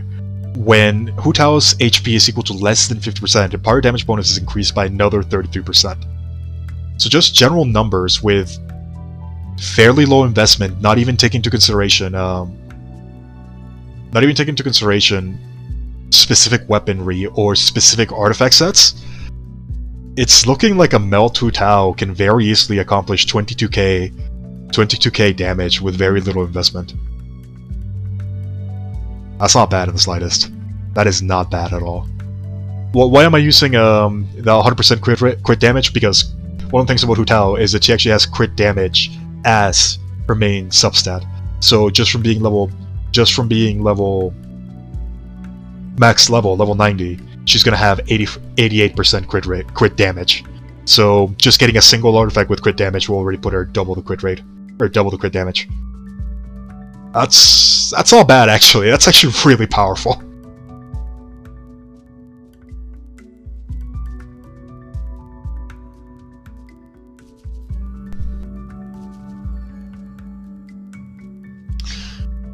It's kind of difficult to say how hutao is gonna end up looking, but she's definitely gonna end up being she's definitely gonna be charge attack spammer. That's 100% guaranteed. There's no way that she's not gonna be charge attack spamming. And she's likely gonna end up being like a hybrid DPS burst character. Because one of the things about hutao is that she has a lot of buffs, specifically when it comes to pyro damage. And because her attack buff is pretty significant, her burst is actually pretty hefty as well when it comes to damage numbers. There's a lot of things that we don't know about this burst, and there's a couple things that I wish will become true. So let's go ahead and talk about the burst really quickly. The burst is called Spirit Soother, and essentially what it does is that she goes ahead and she summons like a ghost around her, and in an AoE she deals pyro damage, and at the same time she has HP regeneration. And it's based around her max HP. Her max HP period, not the current HP. The thing about this one is that if you use it when you have 50% or less, the damage goes up. And the damage goes up quite significantly. The scaling at level 6 is almost 500%. I'm just gonna say 500%, it's like a 0.6 difference, crucify me if you will. When you're under 50%. Regularly it's like 400%. But the thing about this is that this can be melted. And as we've established already, hutao has quite a lot of multipliers. So if we go with a regular hutao that's going to end up having around 2000 attack power, if that hutao goes ahead and melts Spirit Soother, that's going to be 1000% scaling with 2000 attack power. That's pretty high damage. And this is before taking into consideration that you're going to have the Goblet with Pyro damage, ideally, and you're also going to have her second Ascension passive, which will increase that even further. So that 20k is already looking even higher, and it's just going to keep on growing. Hutao is looking like a very powerful burst DPS. That's probably the best way of putting it. The comparisons to Tartaglia can be drawn as well, but I actually think that hutao is not going to have the problem that Tartaglia does, because as soon as hutao's Papillo state finishes, the cooldown for this skill is 16 seconds as it stands right now, and the duration is 9. This means that the downtime for hutao is 7 seconds. It used to be 6 seconds. I don't know why they increased it. Kind of disappointing, but whatever. You essentially have 7 seconds of hutao not being active. But one of the things about hutao is that as soon as her Papillo state finishes, her first Ascension passive triggers, and when her Papillo state finishes, she gives crit rate to every party member excluding herself, which means that as soon as that finishes, you switch into every single one of your characters and you activate their elemental skills as well as their bursts in order to take advantage of that. Meaning that in a perfect team, hutao is never going to have a downtime, because hutao's quote-unquote downtime is going to be taken over by the teammates that are going to be dealing much higher damage than hutao would if she were to just stay on the team. The crit rate buff is quite massive, and if you combine it with other characters like Fischl, Xingqiu, Baido, characters that have long duration abilities that can inherit the crit rate for the entire duration, you have yourself a really good character. A character that fits really well into a lot of teams. I'm actually kind of liking the way that hutao is looking. It's just, again, she's going to be really high in investment. You're going to need very specific artifacts, you're going to need very specific things. As far as which artifact sets are probably going to be the best for her, I'm looking at the Bolite set for most builds, mainly because Bolite set is one of the few things that will increase charge attack damage. The other thing would be Lava Walker, but the thing about Lava Walker is that if you use Lava Walker, then you can't melt effectively. And Hutao, she relies a lot on melt. She's going to be one of the characters that's going to rely on melt the most. She could probably go with Vaporize, but there's not really that many good Vaporize characters that would fit with Hutao. You could probably use Barva, but Hutao wants to have low HP, so you don't really want to be healing with Hutao that much. And one of the things about Spirit Soother, which is something that I'm hoping becomes true, the regeneration, I'm not sure if it applies only to Hutao, or if it applies to the entire team. If it applies to the entire team, then this ability is amazing, and Hutao is just going to be one of the best characters to have to build a team around. If not, not exactly my favorite, but still fairly effective.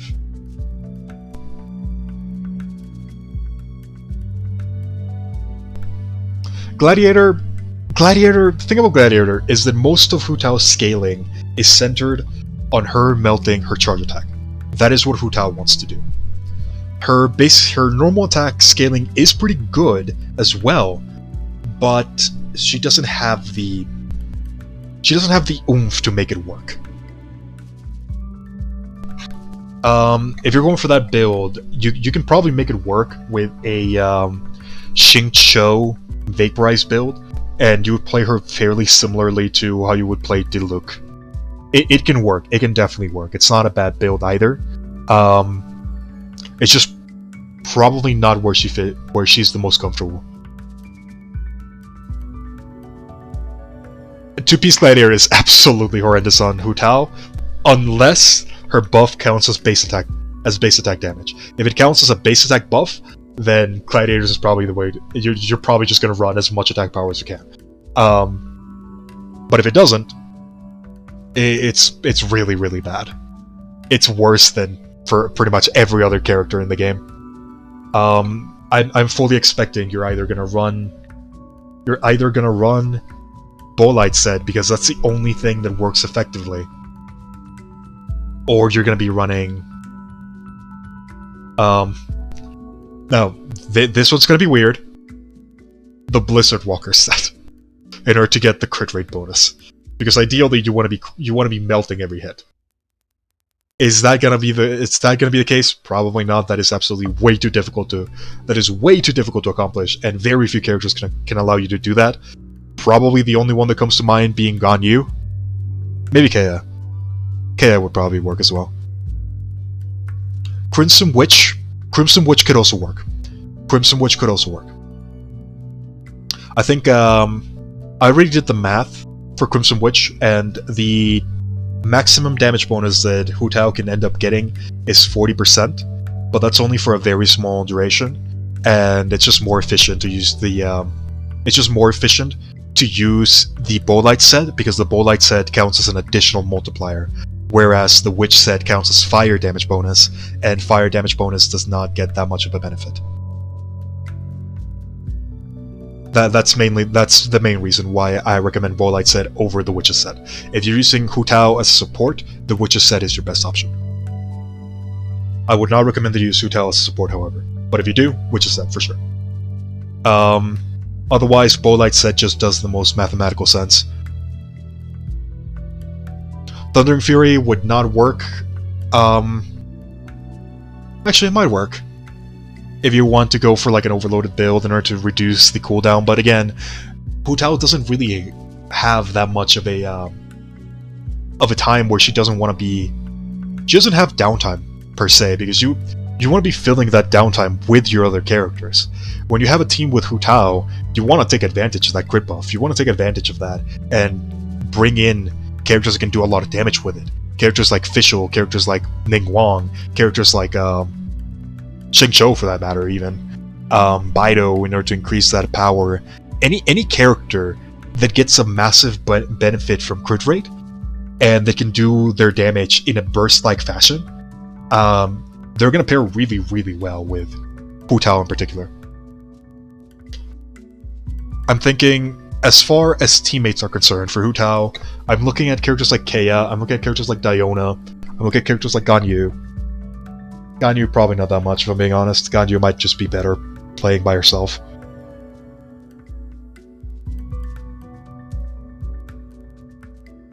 Characters that have really high burst, and characters that can apply the cryo element very consistently.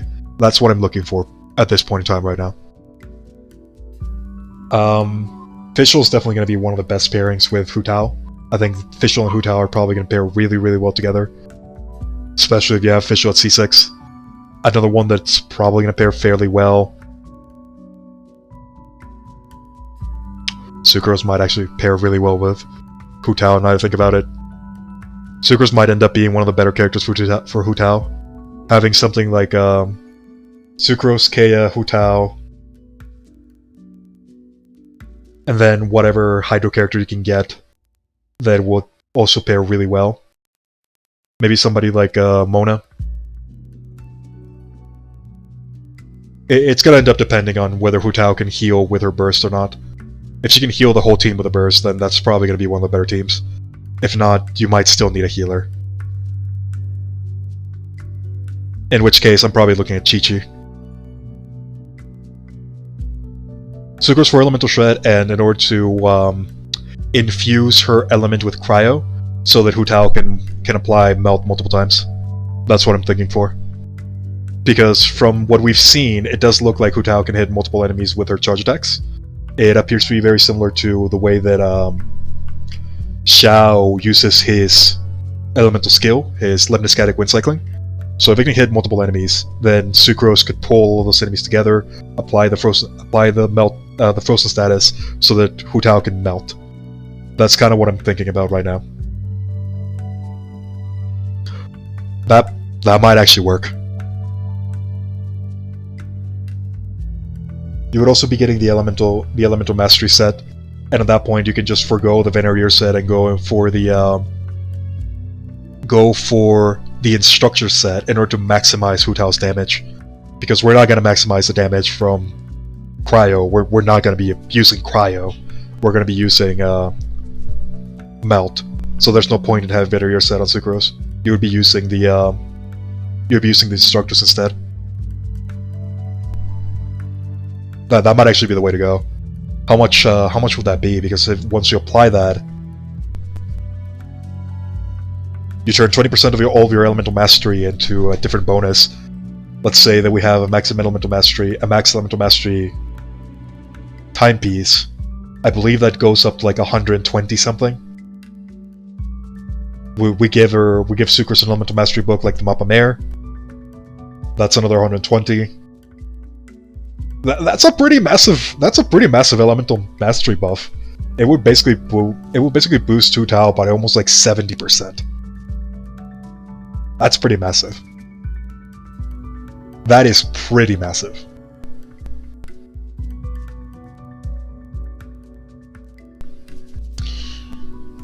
Yeah, that's interesting. There's a lot of things that Hutao is going to be bringing to the table. There's a lot of combinations that we're going to have to take a look into. But one of the things that Hutao has over pretty much every other character in the game is that she's the only Pyro character that has such high Pyro scaling on a single attack. And that's probably what's going to push her over the top. I think if I were to place her right now with what we know, I would probably place her on the upper tier of S, and if her elemental burst heals everybody, she's definitely S+. If not, she's probably going to land in the upper tier of S. That's what I'm looking for at Hutao right now. As far as weapons are concerned, Staff of Homa is pretty much designed for her, so that's going to be best in slot. For a more realistic approach, for people that are actually going to be using her, without the Staff of Homa. What would be the best? Let's take a look at the polearms. Let's see what would work best for Hutao. I'm immediately thinking Blackcliff Pole just because she's a crit-based character, and just getting more crit is always really good. Let's take a look at other options, shall we? Dragon's Bane actually looks pretty good in here. Because Elemental Mastery is definitely something that Hutao will take a lot of advantage of if she's gonna be melting almost every single hit.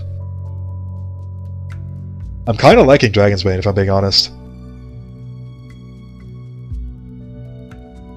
Then again, we run into the same problem that we were running with. Lava Walker, because we're gonna be melting every hit, so we're not actually gonna be We're not actually gonna be getting the effect, the secondary effect. So, well, that kind of sucks. Is there a weapon that we can actually get benefit from this? No, not really. What with Favonia's Lance? Favonia's Lance would actually be pretty good for energy generation. And since her burst is so powerful when it comes to that, having that constantly would also be pretty good. Then again, the cost is only 60. It might be investing too much into it. Royal Spear, attack percentage is absolutely useless on her. At least from what we currently know. Crit rate would be nice.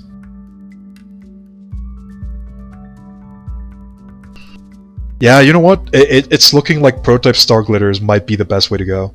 Because that would increase the charge attack damage. It's a craftable weapon, it gives energy recharge, which is not a wasted stat. Yeah. It actually looks like, funnily enough, the Star Glitter, or the Prototype Grudge as it used to be called, might actually be her best weapon from the 4-star category. Blackcliff Pole is likely still going to be doing quite a bit of damage, just because it's crit damage, and crit damage subset. The passive is kind of irrelevant.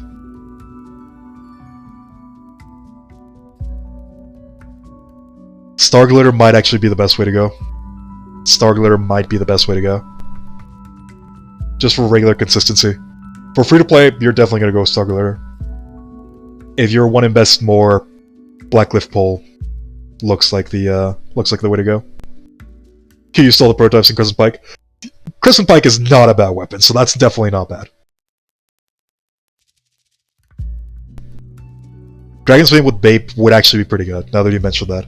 So for the Bape variant, which is probably the one that you would go with if you have Xingqiu, Dragon's Bane would probably be the way to go. So we have in the 4-star category, we have at least 3 weapons that we can use for different builds. Blackcliff Pole as just a general damage booster, Dragon's Bane for Vaporized builds, and Star Glitter for free-to-play. It's not bad. It's not bad. Definitely not bad. As far as 5-stars are concerned, every single one of them is OPSL. The one that you would definitely want is Staff of Homa. Funnily enough, the worst one would actually be the Vortex Vanquisher, but because it increases the attack power by so much, it would probably still be... you would probably still use it.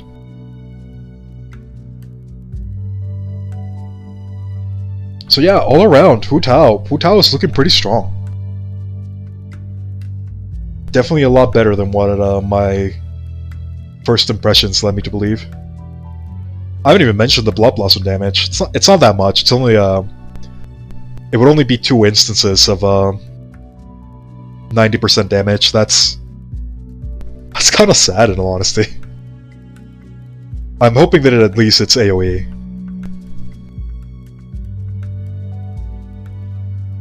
You know, now that I think about it, Blood Blossom, it's counted as elemental skill damage. So we don't know just yet, but her energy generation might actually be linked to every time the Blood Blossom does damage. And if that's the case, we might actually be able to trigger multiple energy orbs with Blood Blossom. There's a lot of things that we're gonna have to test out with Hutao. She definitely has a lot of niche interactions that could end up being pretty powerful. But yeah, she's looking good. She's looking pretty good.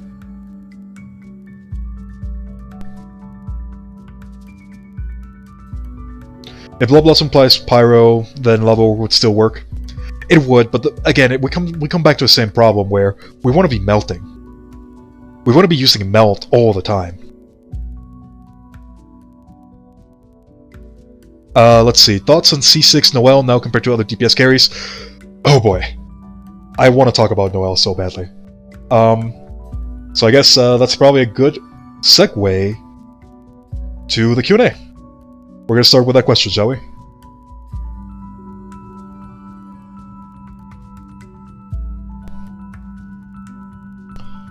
C6 Noelle compared to other DPS carries. Noelle at C6 is an absolute monster of a character. And now that we have the new Geo Resonance, she's even more monstrous. My Noelle, which was really poorly built, it's still very poorly built. I don't even have her at C6. I'm still getting to like 2000 extra attack power. And once you get her to C6, your defense actually scales over 100%. So you get over 100% of your defense as attack power. If you combine that with a weapon like the White Blind, that goes up even higher, and it keeps on going up even higher and higher and higher, and it just never stops. The highest that I have seen a Noelle when it comes to attack power was like 4000. And once you start putting in all the new buffs that we've gotten to the Geo element, you can get Noelle to some insane damage numbers. You can get her to some absolutely ridiculous damage numbers. I'm talking 27,000 a swing. I'm talking 30k a swing, even upwards of like 40k if you really buff her up. And all of this is in an AoE. Noelle is absolutely monstrous right now. If you get her to C6, she is an S+ character. Again, she is incredibly high on investment. She's without a doubt, mathematically, one of the best characters in the game. But her investment is so absolutely ridiculous. It's gonna be very hard to get her to that point. It's gonna be very, very hard to get her to that point. So how do you get that high up with Noelle? Essentially, you have like 4000 attack power when you get to like when you get to C6, and Noelle. Now, believe me or not, she has the same scaling as Diluc on all of her normal attacks. She has the exact same scaling as Diluc in all of her normal attacks. It's like 1 or 2% lower. She has insane scaling everywhere that you look at it. And when you start putting in modifiers, she becomes ridiculous. Once you start adding crit, once you start adding geo damage bonuses, if you add teammate bonuses into that, combine her with a character like Ning Wong, which would increase her geo damage even further, then go ahead and add things like Mona, go ahead and add the resistance reduction from the Geo Resonance, go ahead and add the geo bonuses, as well as the other damage bonuses you can get, and then you just stack crit as high as possible, the damage gets out of hand incredibly quickly. She hits hard. Incredibly hard. Add on top of that the Ball Light set, and it's a lot of damage. It's a lot of damage. Yeah, if you want the maximum damage, you would use Bennett as well. You would definitely use Bennett as well. I'm pretty sure that's the one that I saw, was using Bennett. It was Ning Wong, Bennett. I can't remember the last one. It must have been Mona. I imagine it was Mona, but I don't remember. If you want maximum damage, it would probably be Noelle, Ning Wong, at least at C2, Bennett, and then whatever other support you want. I would use Fischl. Mona would probably also work really well, especially if you have Bennett, because that way you would be using a double up, basically energy generation spam, and then burst spam whenever that's active. That would probably be a very effective team. I might try that out soon. That might not be a bad idea. I'm gonna try that out soon. Albedo works incredibly well with Noelle as well. They have a lot of energy generation between the two. I would use Ning Wong if you have her higher in C, because Ning Wong actually gives more energy. But Ningguang is also harder to play that way. Because what you want to do with Ningguang at that point is you need a lot of energy recharge, so that every time that you switch into Ningguang, you can actually use Star Shatter. Essentially, the way that it works is you want to make sure that you have enough energy recharge so that a single casting of the Jade Screen gives you Star Shatter. Because once you do that, you can just spam Star Shatter and the Jade Screen with the C2. So every time you switch into Ningguang, you will have the C2 active. Or you will have the Jade Screen active. And because Ningguang's second Ascension passive gives extra geo damage, you end up getting the highest damage, energy, and bonus with Ningguang. Albedo does very similarly for much less investment. The only way that you get Ningguang to this point is if you have her at C6. C2 also works, but Albedo is just much easier, and you get similar results. So you can definitely replace that. You can definitely replace Ningguang with Albedo.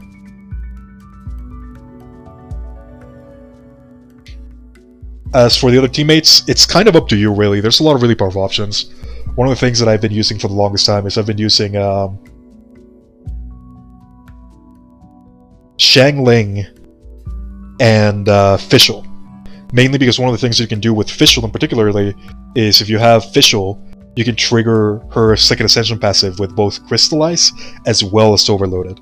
So you end up triggering Fischl's second passive multiple times over and over and over and over again when you have Noelle's DPS.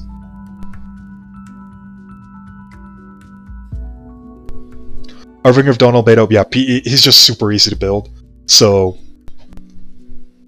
and more often than not, you're gonna end up with Albedo as a support for Noelle if you want to invest really highly into it. If you want to go for like the maximum investment, you would need a C6 Ningguang, which is not easy to get, and you would also need to build her very specifically for energy recharge as well.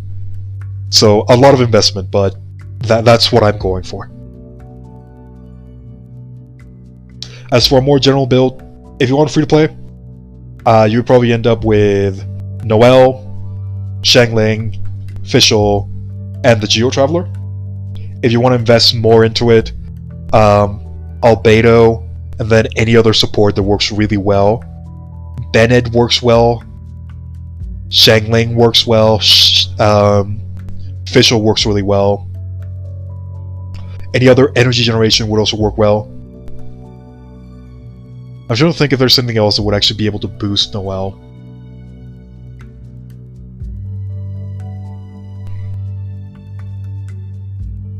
I don't think we have any more bonuses that would work well with Crystallize.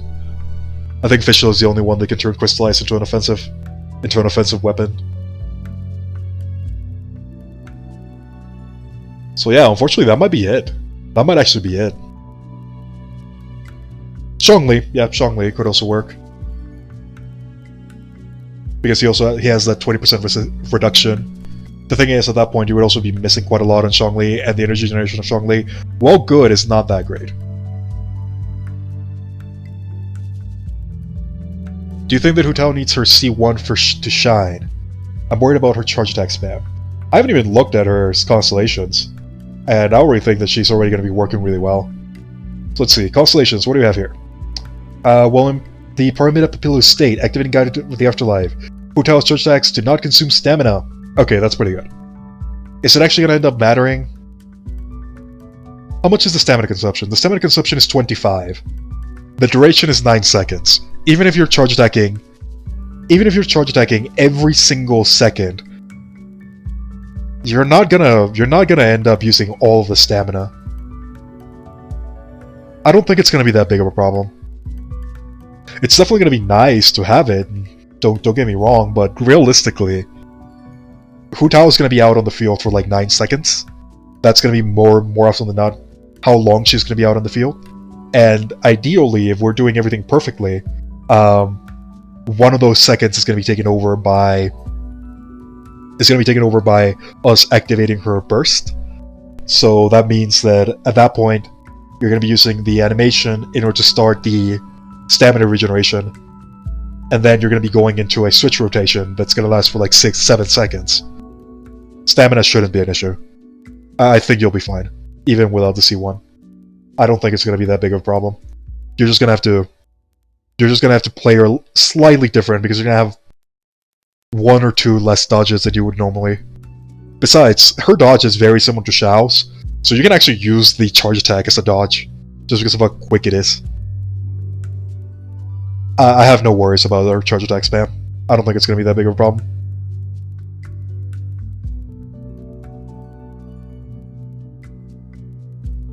Totem permafreeze team with keqing, so no knockback on charge attacks. Huh. That could be interesting. I mean, like Chongyun. Okay, I might actually be better. What do we get with Kaya? We get consistent damage. What do we get with Chongyun? Attack speed, 12%, not really that much. Kaya gets more energy. Kaya might be better. Alright, let's see. So that would be with Kaya. We would end up Kaya. Probably Barbara. Or Shikchao. Let's say we have Kaya, let's say we have Barbara, let's say we have keqing, and we go for a permafrost build. That might not be that bad. That might actually work pretty well. We can use at that point the Blizzard Walker set to get that extra 40% crit. Would it be worth it over other options?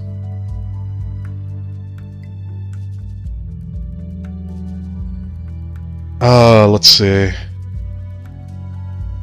It would. It would slightly outdamage the Bolite set. Inconsistency. That might not be a bad idea. I'm definitely gonna think about that one a bit more. Permafrost. It would be worse against bosses, but it would be better against regular enemies.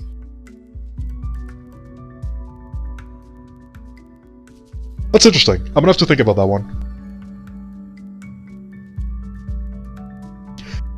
Yeah, you make a good point. It would probably be a niche team for fighting specific enemies. It has potential, though. I just don't know if that much investment would be worth it.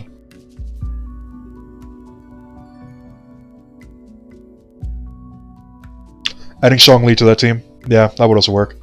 Although, one of the things about Zhongli is that he could actually break the frozen... He could actually shatter the reaction, which is something that we might not want. It's not that big a problem with Albedo, but with Zhongli it might become an issue. Then again, the bonus is pretty massive. Definitely an interesting build. Definitely an interesting build.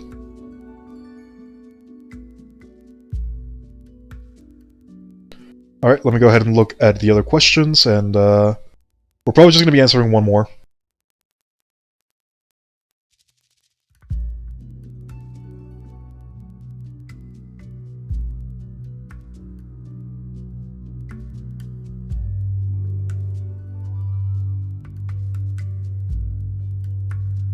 Oh, it looks like my chat froze. That's not good.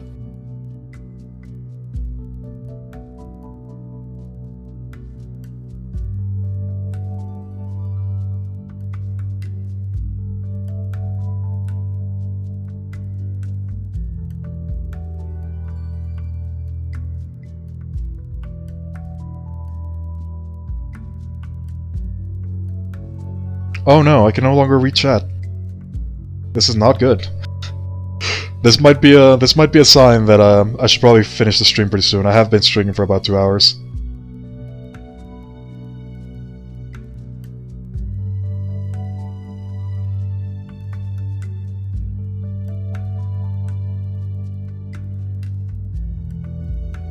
Yeah, my chat's completely dead. I can't even type in it.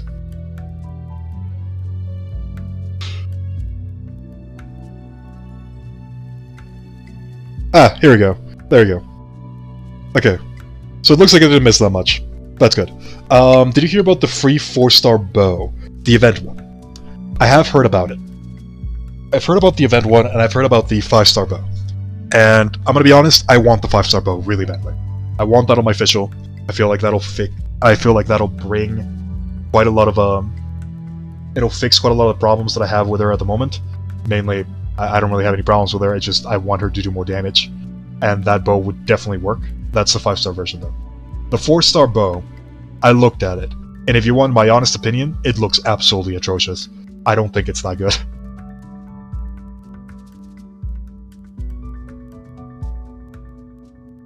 As far as the stats are concerned, it has Elemental Mastery as a main stat, and it has an attack bonus from the sub-stat, but the attack bonus is very miserable. It's very, very small, and a lot of characters don't really take advantage of that.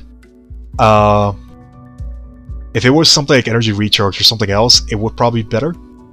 But with the current stat makeup that it has, any bow user that wants to use this bow needs to have a good reason to want it in that spot. So they want a lot of Elemental Mastery and they want a lot of attack power, but the attack power can't be triggered that effectively, and it's also not that much. So when compared to other options, it just falls flat. If you want it for official, other options are just better. If you want it for... Venti would never use it. There's no point to use it on Diona. Child definitely does not want this. It would probably help Child for the burst build, but apart from that one, it's not really that great.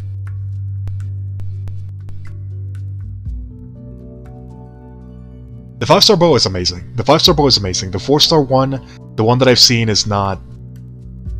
It's not something that I'm looking forward to. It's a free weapon at the end of the day. Funnily enough, in its current state, the character that takes the most advantage of it is Amber.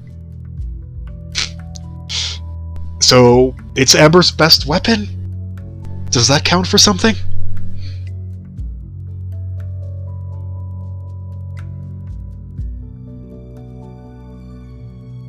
Oh, if it comes in Refinement 5, that might be different. Yeah, actually, you make a good point. If it comes in Refinement 5, that might be different. I would have to look at the stats. I don't know the stats off the top of my head.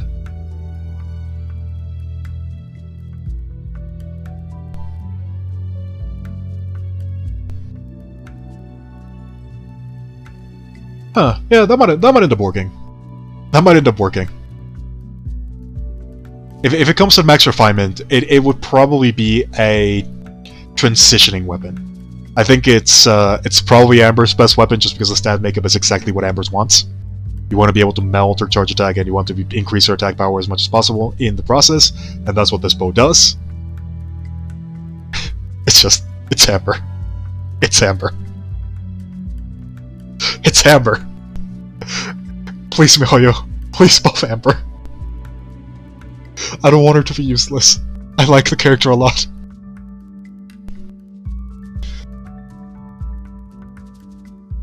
Well, the thing about the stringless is that the stringless is not an attack buff. The stringless is a multiplier, and that's very different. Because attack buffs, they affect only the base attack. So even though the percentage is the same, the actual damage output is leagues lower. Like, significantly lower. 36% attack increase is nowhere near as powerful as 36 multiplier increase. 36% multiplier. It is such a difference in damage, it's not even comparable.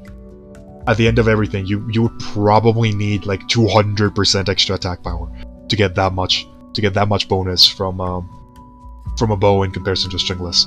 It is that much of a difference. 200 is probably a bit too much. More realistically, it's like 150, but it's still a lot. It's pretty different. It's pretty massive, the difference. Again, I think the only character that can fully take advantage of this is probably Amber. Everybody else, it's an okay weapon, but it's not what you want. Official, if you don't have stringless, even then I would probably still run the Favonius. just because Favonius gives Fischl so much consistency.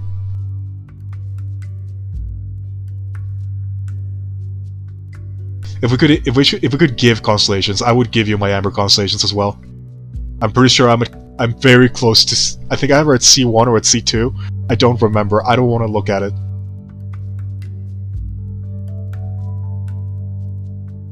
Amber, let's go. Sounds about right. Sounds about right. I'm pretty sure that almost every single, until I got a 5-star, every single 4-star that I got from the standard banner was a free-to-play character. I'm pretty sure I ended up getting like 2 Lisas, a Kea, an Amber, and like a Barbara. As a free-to-play option, it's definitely decent. It's a free resource at the end of the day. If you're gonna use it, by all means use it. If you don't have anything else, it's still pretty good. It's just, I wouldn't use it as a mainstay option. If I look at it like a transitioning weapon. Something that you use until you get something better.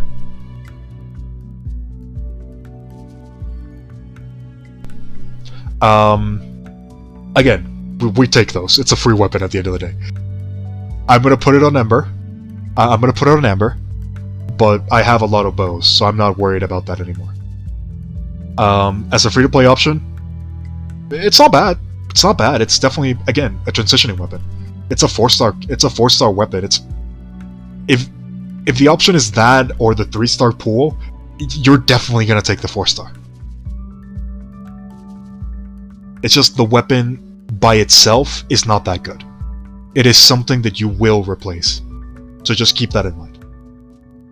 Even in the higher refinement, I might have to look at the numbers, but it's unlikely that even at higher refinement it'll end up being a mainstay for any character other than Amber.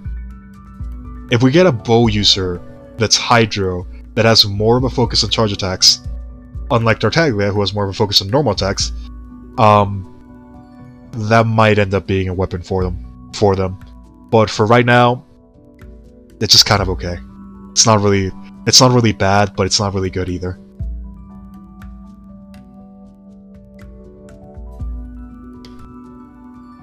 C3 Kea on other accounts. I probably have to talk about Kea at some point. He has gotten significantly better. At the start of Genshin, I already placed him fairly high up. I'm pretty sure he was like an A+ character. And things have shifted dramatically in his favor. His physical DPS potential has gone up quite highly, and the advent of the Blizzard set has made his damage potential quite high as well. He has quickly become a really good character. I still have to do a couple tests with his C2, just to see how exactly it triggers, just to see how effective he actually is in a lot of scenarios. Kea is definitely an interesting character. He's very flexible. That's one of the things that he has going for him. He essentially has let the show begin, but in a damage form, without the healing. The important part is that he's the most consistent melt character that we have right now. He applies the cryo status the most consistently out of the entire game. The only 2 characters that come close is Ganyu and Diona? I mean, Chongyun can, but Chongyun is very awkward. And he can't keep it up consistently, whereas Kea can. Kea can keep up the ring permanently. Chongyun can't.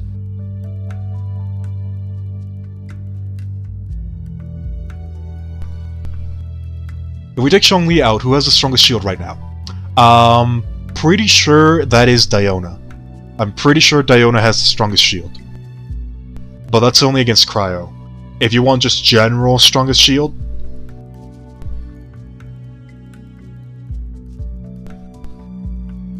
I want to say Noelle, but I have to run the numbers on that one. It might still be Diona. I'm pretty sure that without Zhongli, I think Diona has the strongest shield. I know that Xinyan is the weakest, Diona is the strongest. Baidos in the middle. Noelle's is pretty strong. Especially after the buff. It's between Noel and Diona. It's one of those two. Xinyan has a really good shield. The thing about Xinyan's shield is that it is very brittle. If you have the C2 though, that doesn't really matter because you're casting the shield like every second. Almost. Especially if you have energy recharge. It's mathematically the weakest shield. The thing about Xinyan though is that you can cast it so often once you get the C2 that it almost doesn't matter. And again, pretty much all shields in Genshin are fairly strong. They all have really strong attributes to them, but mathematically it is the weakest shield. It's more comparable to Crystallized than anything else. But then again, even Crystallized shields are pretty strong, so... As Albedo has proven, you can make shields really, really tanky with just a little bit of investment. If you put Bolite set on your main character, it's fairly difficult to see the shield go down. And Xinyan, once you get to her C2, you can just cast it so consistently it doesn't even matter. But again, you have to get her to a C2. Let's see, which would you recommend? Keia, Chong, Xingqiu, Filler, or Physical Keia? Alright, I'm gonna have to read this again. Which would you recommend? Keia, Chong, Xingqiu, and the Filler, or Physical Keia, Baido, Xingqiu, and an Ice Healer? Let's think about this one for a second. So you would end up, in the first team you have Keia, Chongyun, and Xingqiu. This is essentially a perma-freeze composition. With these three characters, you're permanently going to be freezing characters, assuming that you have enough energy recharge on Xingqiu.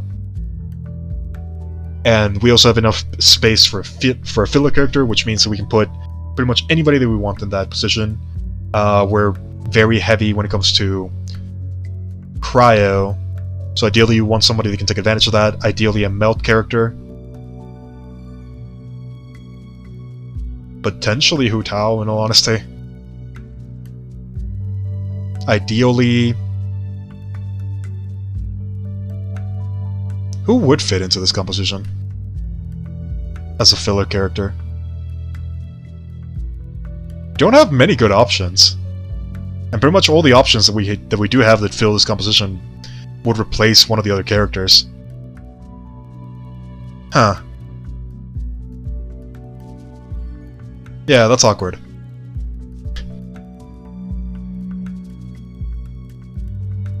Let's take a look at the other option first. Physical Keia, Baido, and Xingqiu, plus an Ice Healer. You know, that actually sounds like a better composition. I think the second one would be way better. Sucrose for EM and Venerier. Yeah, that might be the way to go for the first composition. If I'm being honest, I think the second one is just better. Baido and Xingqiu is just so much better, and having Keia as the main DPS would allow you to have pretty much permanent freeze and then automatically trigger Superconduct. Just because you can, one of the things you can do is that you can stagger Baido's ability and Xingqiu's ability, which would allow you to trigger Superconduct, freeze. I don't think you can trigger Electric Charge when an enemy's frozen. It would be difficult to do, but you can definitely do it. You would have to freeze the enemy first, though, in order for that to work. So the rotation would probably work like something like, let's assume that you have Diona as the cryo healer. You'd probably go Diona first, switch into Xingqiu, activate the elemental skill, activate burst, switch into Baido, activate elemental skill, activate burst. At that point you have Superconduct, you can switch into Keia, and at that point you can just use Keia, basic attack, as quickly as possible. And you would end up getting Electric Charge for a majority of it. Actually, it would end up being Superconduct, because Xingqiu would just refresh the freeze. That's not a bad team. That's not a bad team. I actually kind of like that one a lot.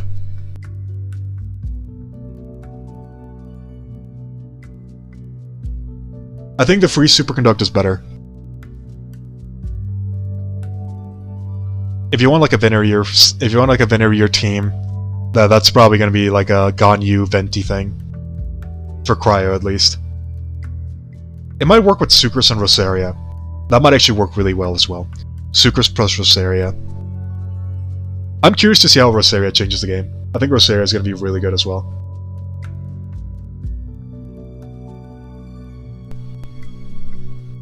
Oh yeah, that is true. With Chongyun, the whole KS full team would be Cryo. But then again, Superconduct kind of just... I would have to look at the math. What would be better, a physical focus or a pure physical focus or a pure cryo focus? See, the thing is, Kea does actually have pretty high damage with his Frozen Waltz. It does do a lot of damage. So having a cryo focus would actually change that quite drastically. But that would also mean using Chongyun, and Chongyun doesn't really have the highest team DPS. This is a hard one. I think both teams are effective, but if you wanted me to ask, I would probably go with the second one. I think the second one just fits better into the general combat. It has more flexibility.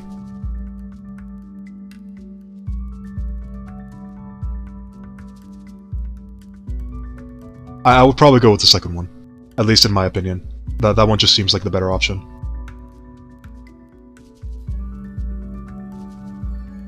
But, anyways, I have been going on for a pretty long time, and I think I've pretty much had my fill of what I wanted to discuss on these topics.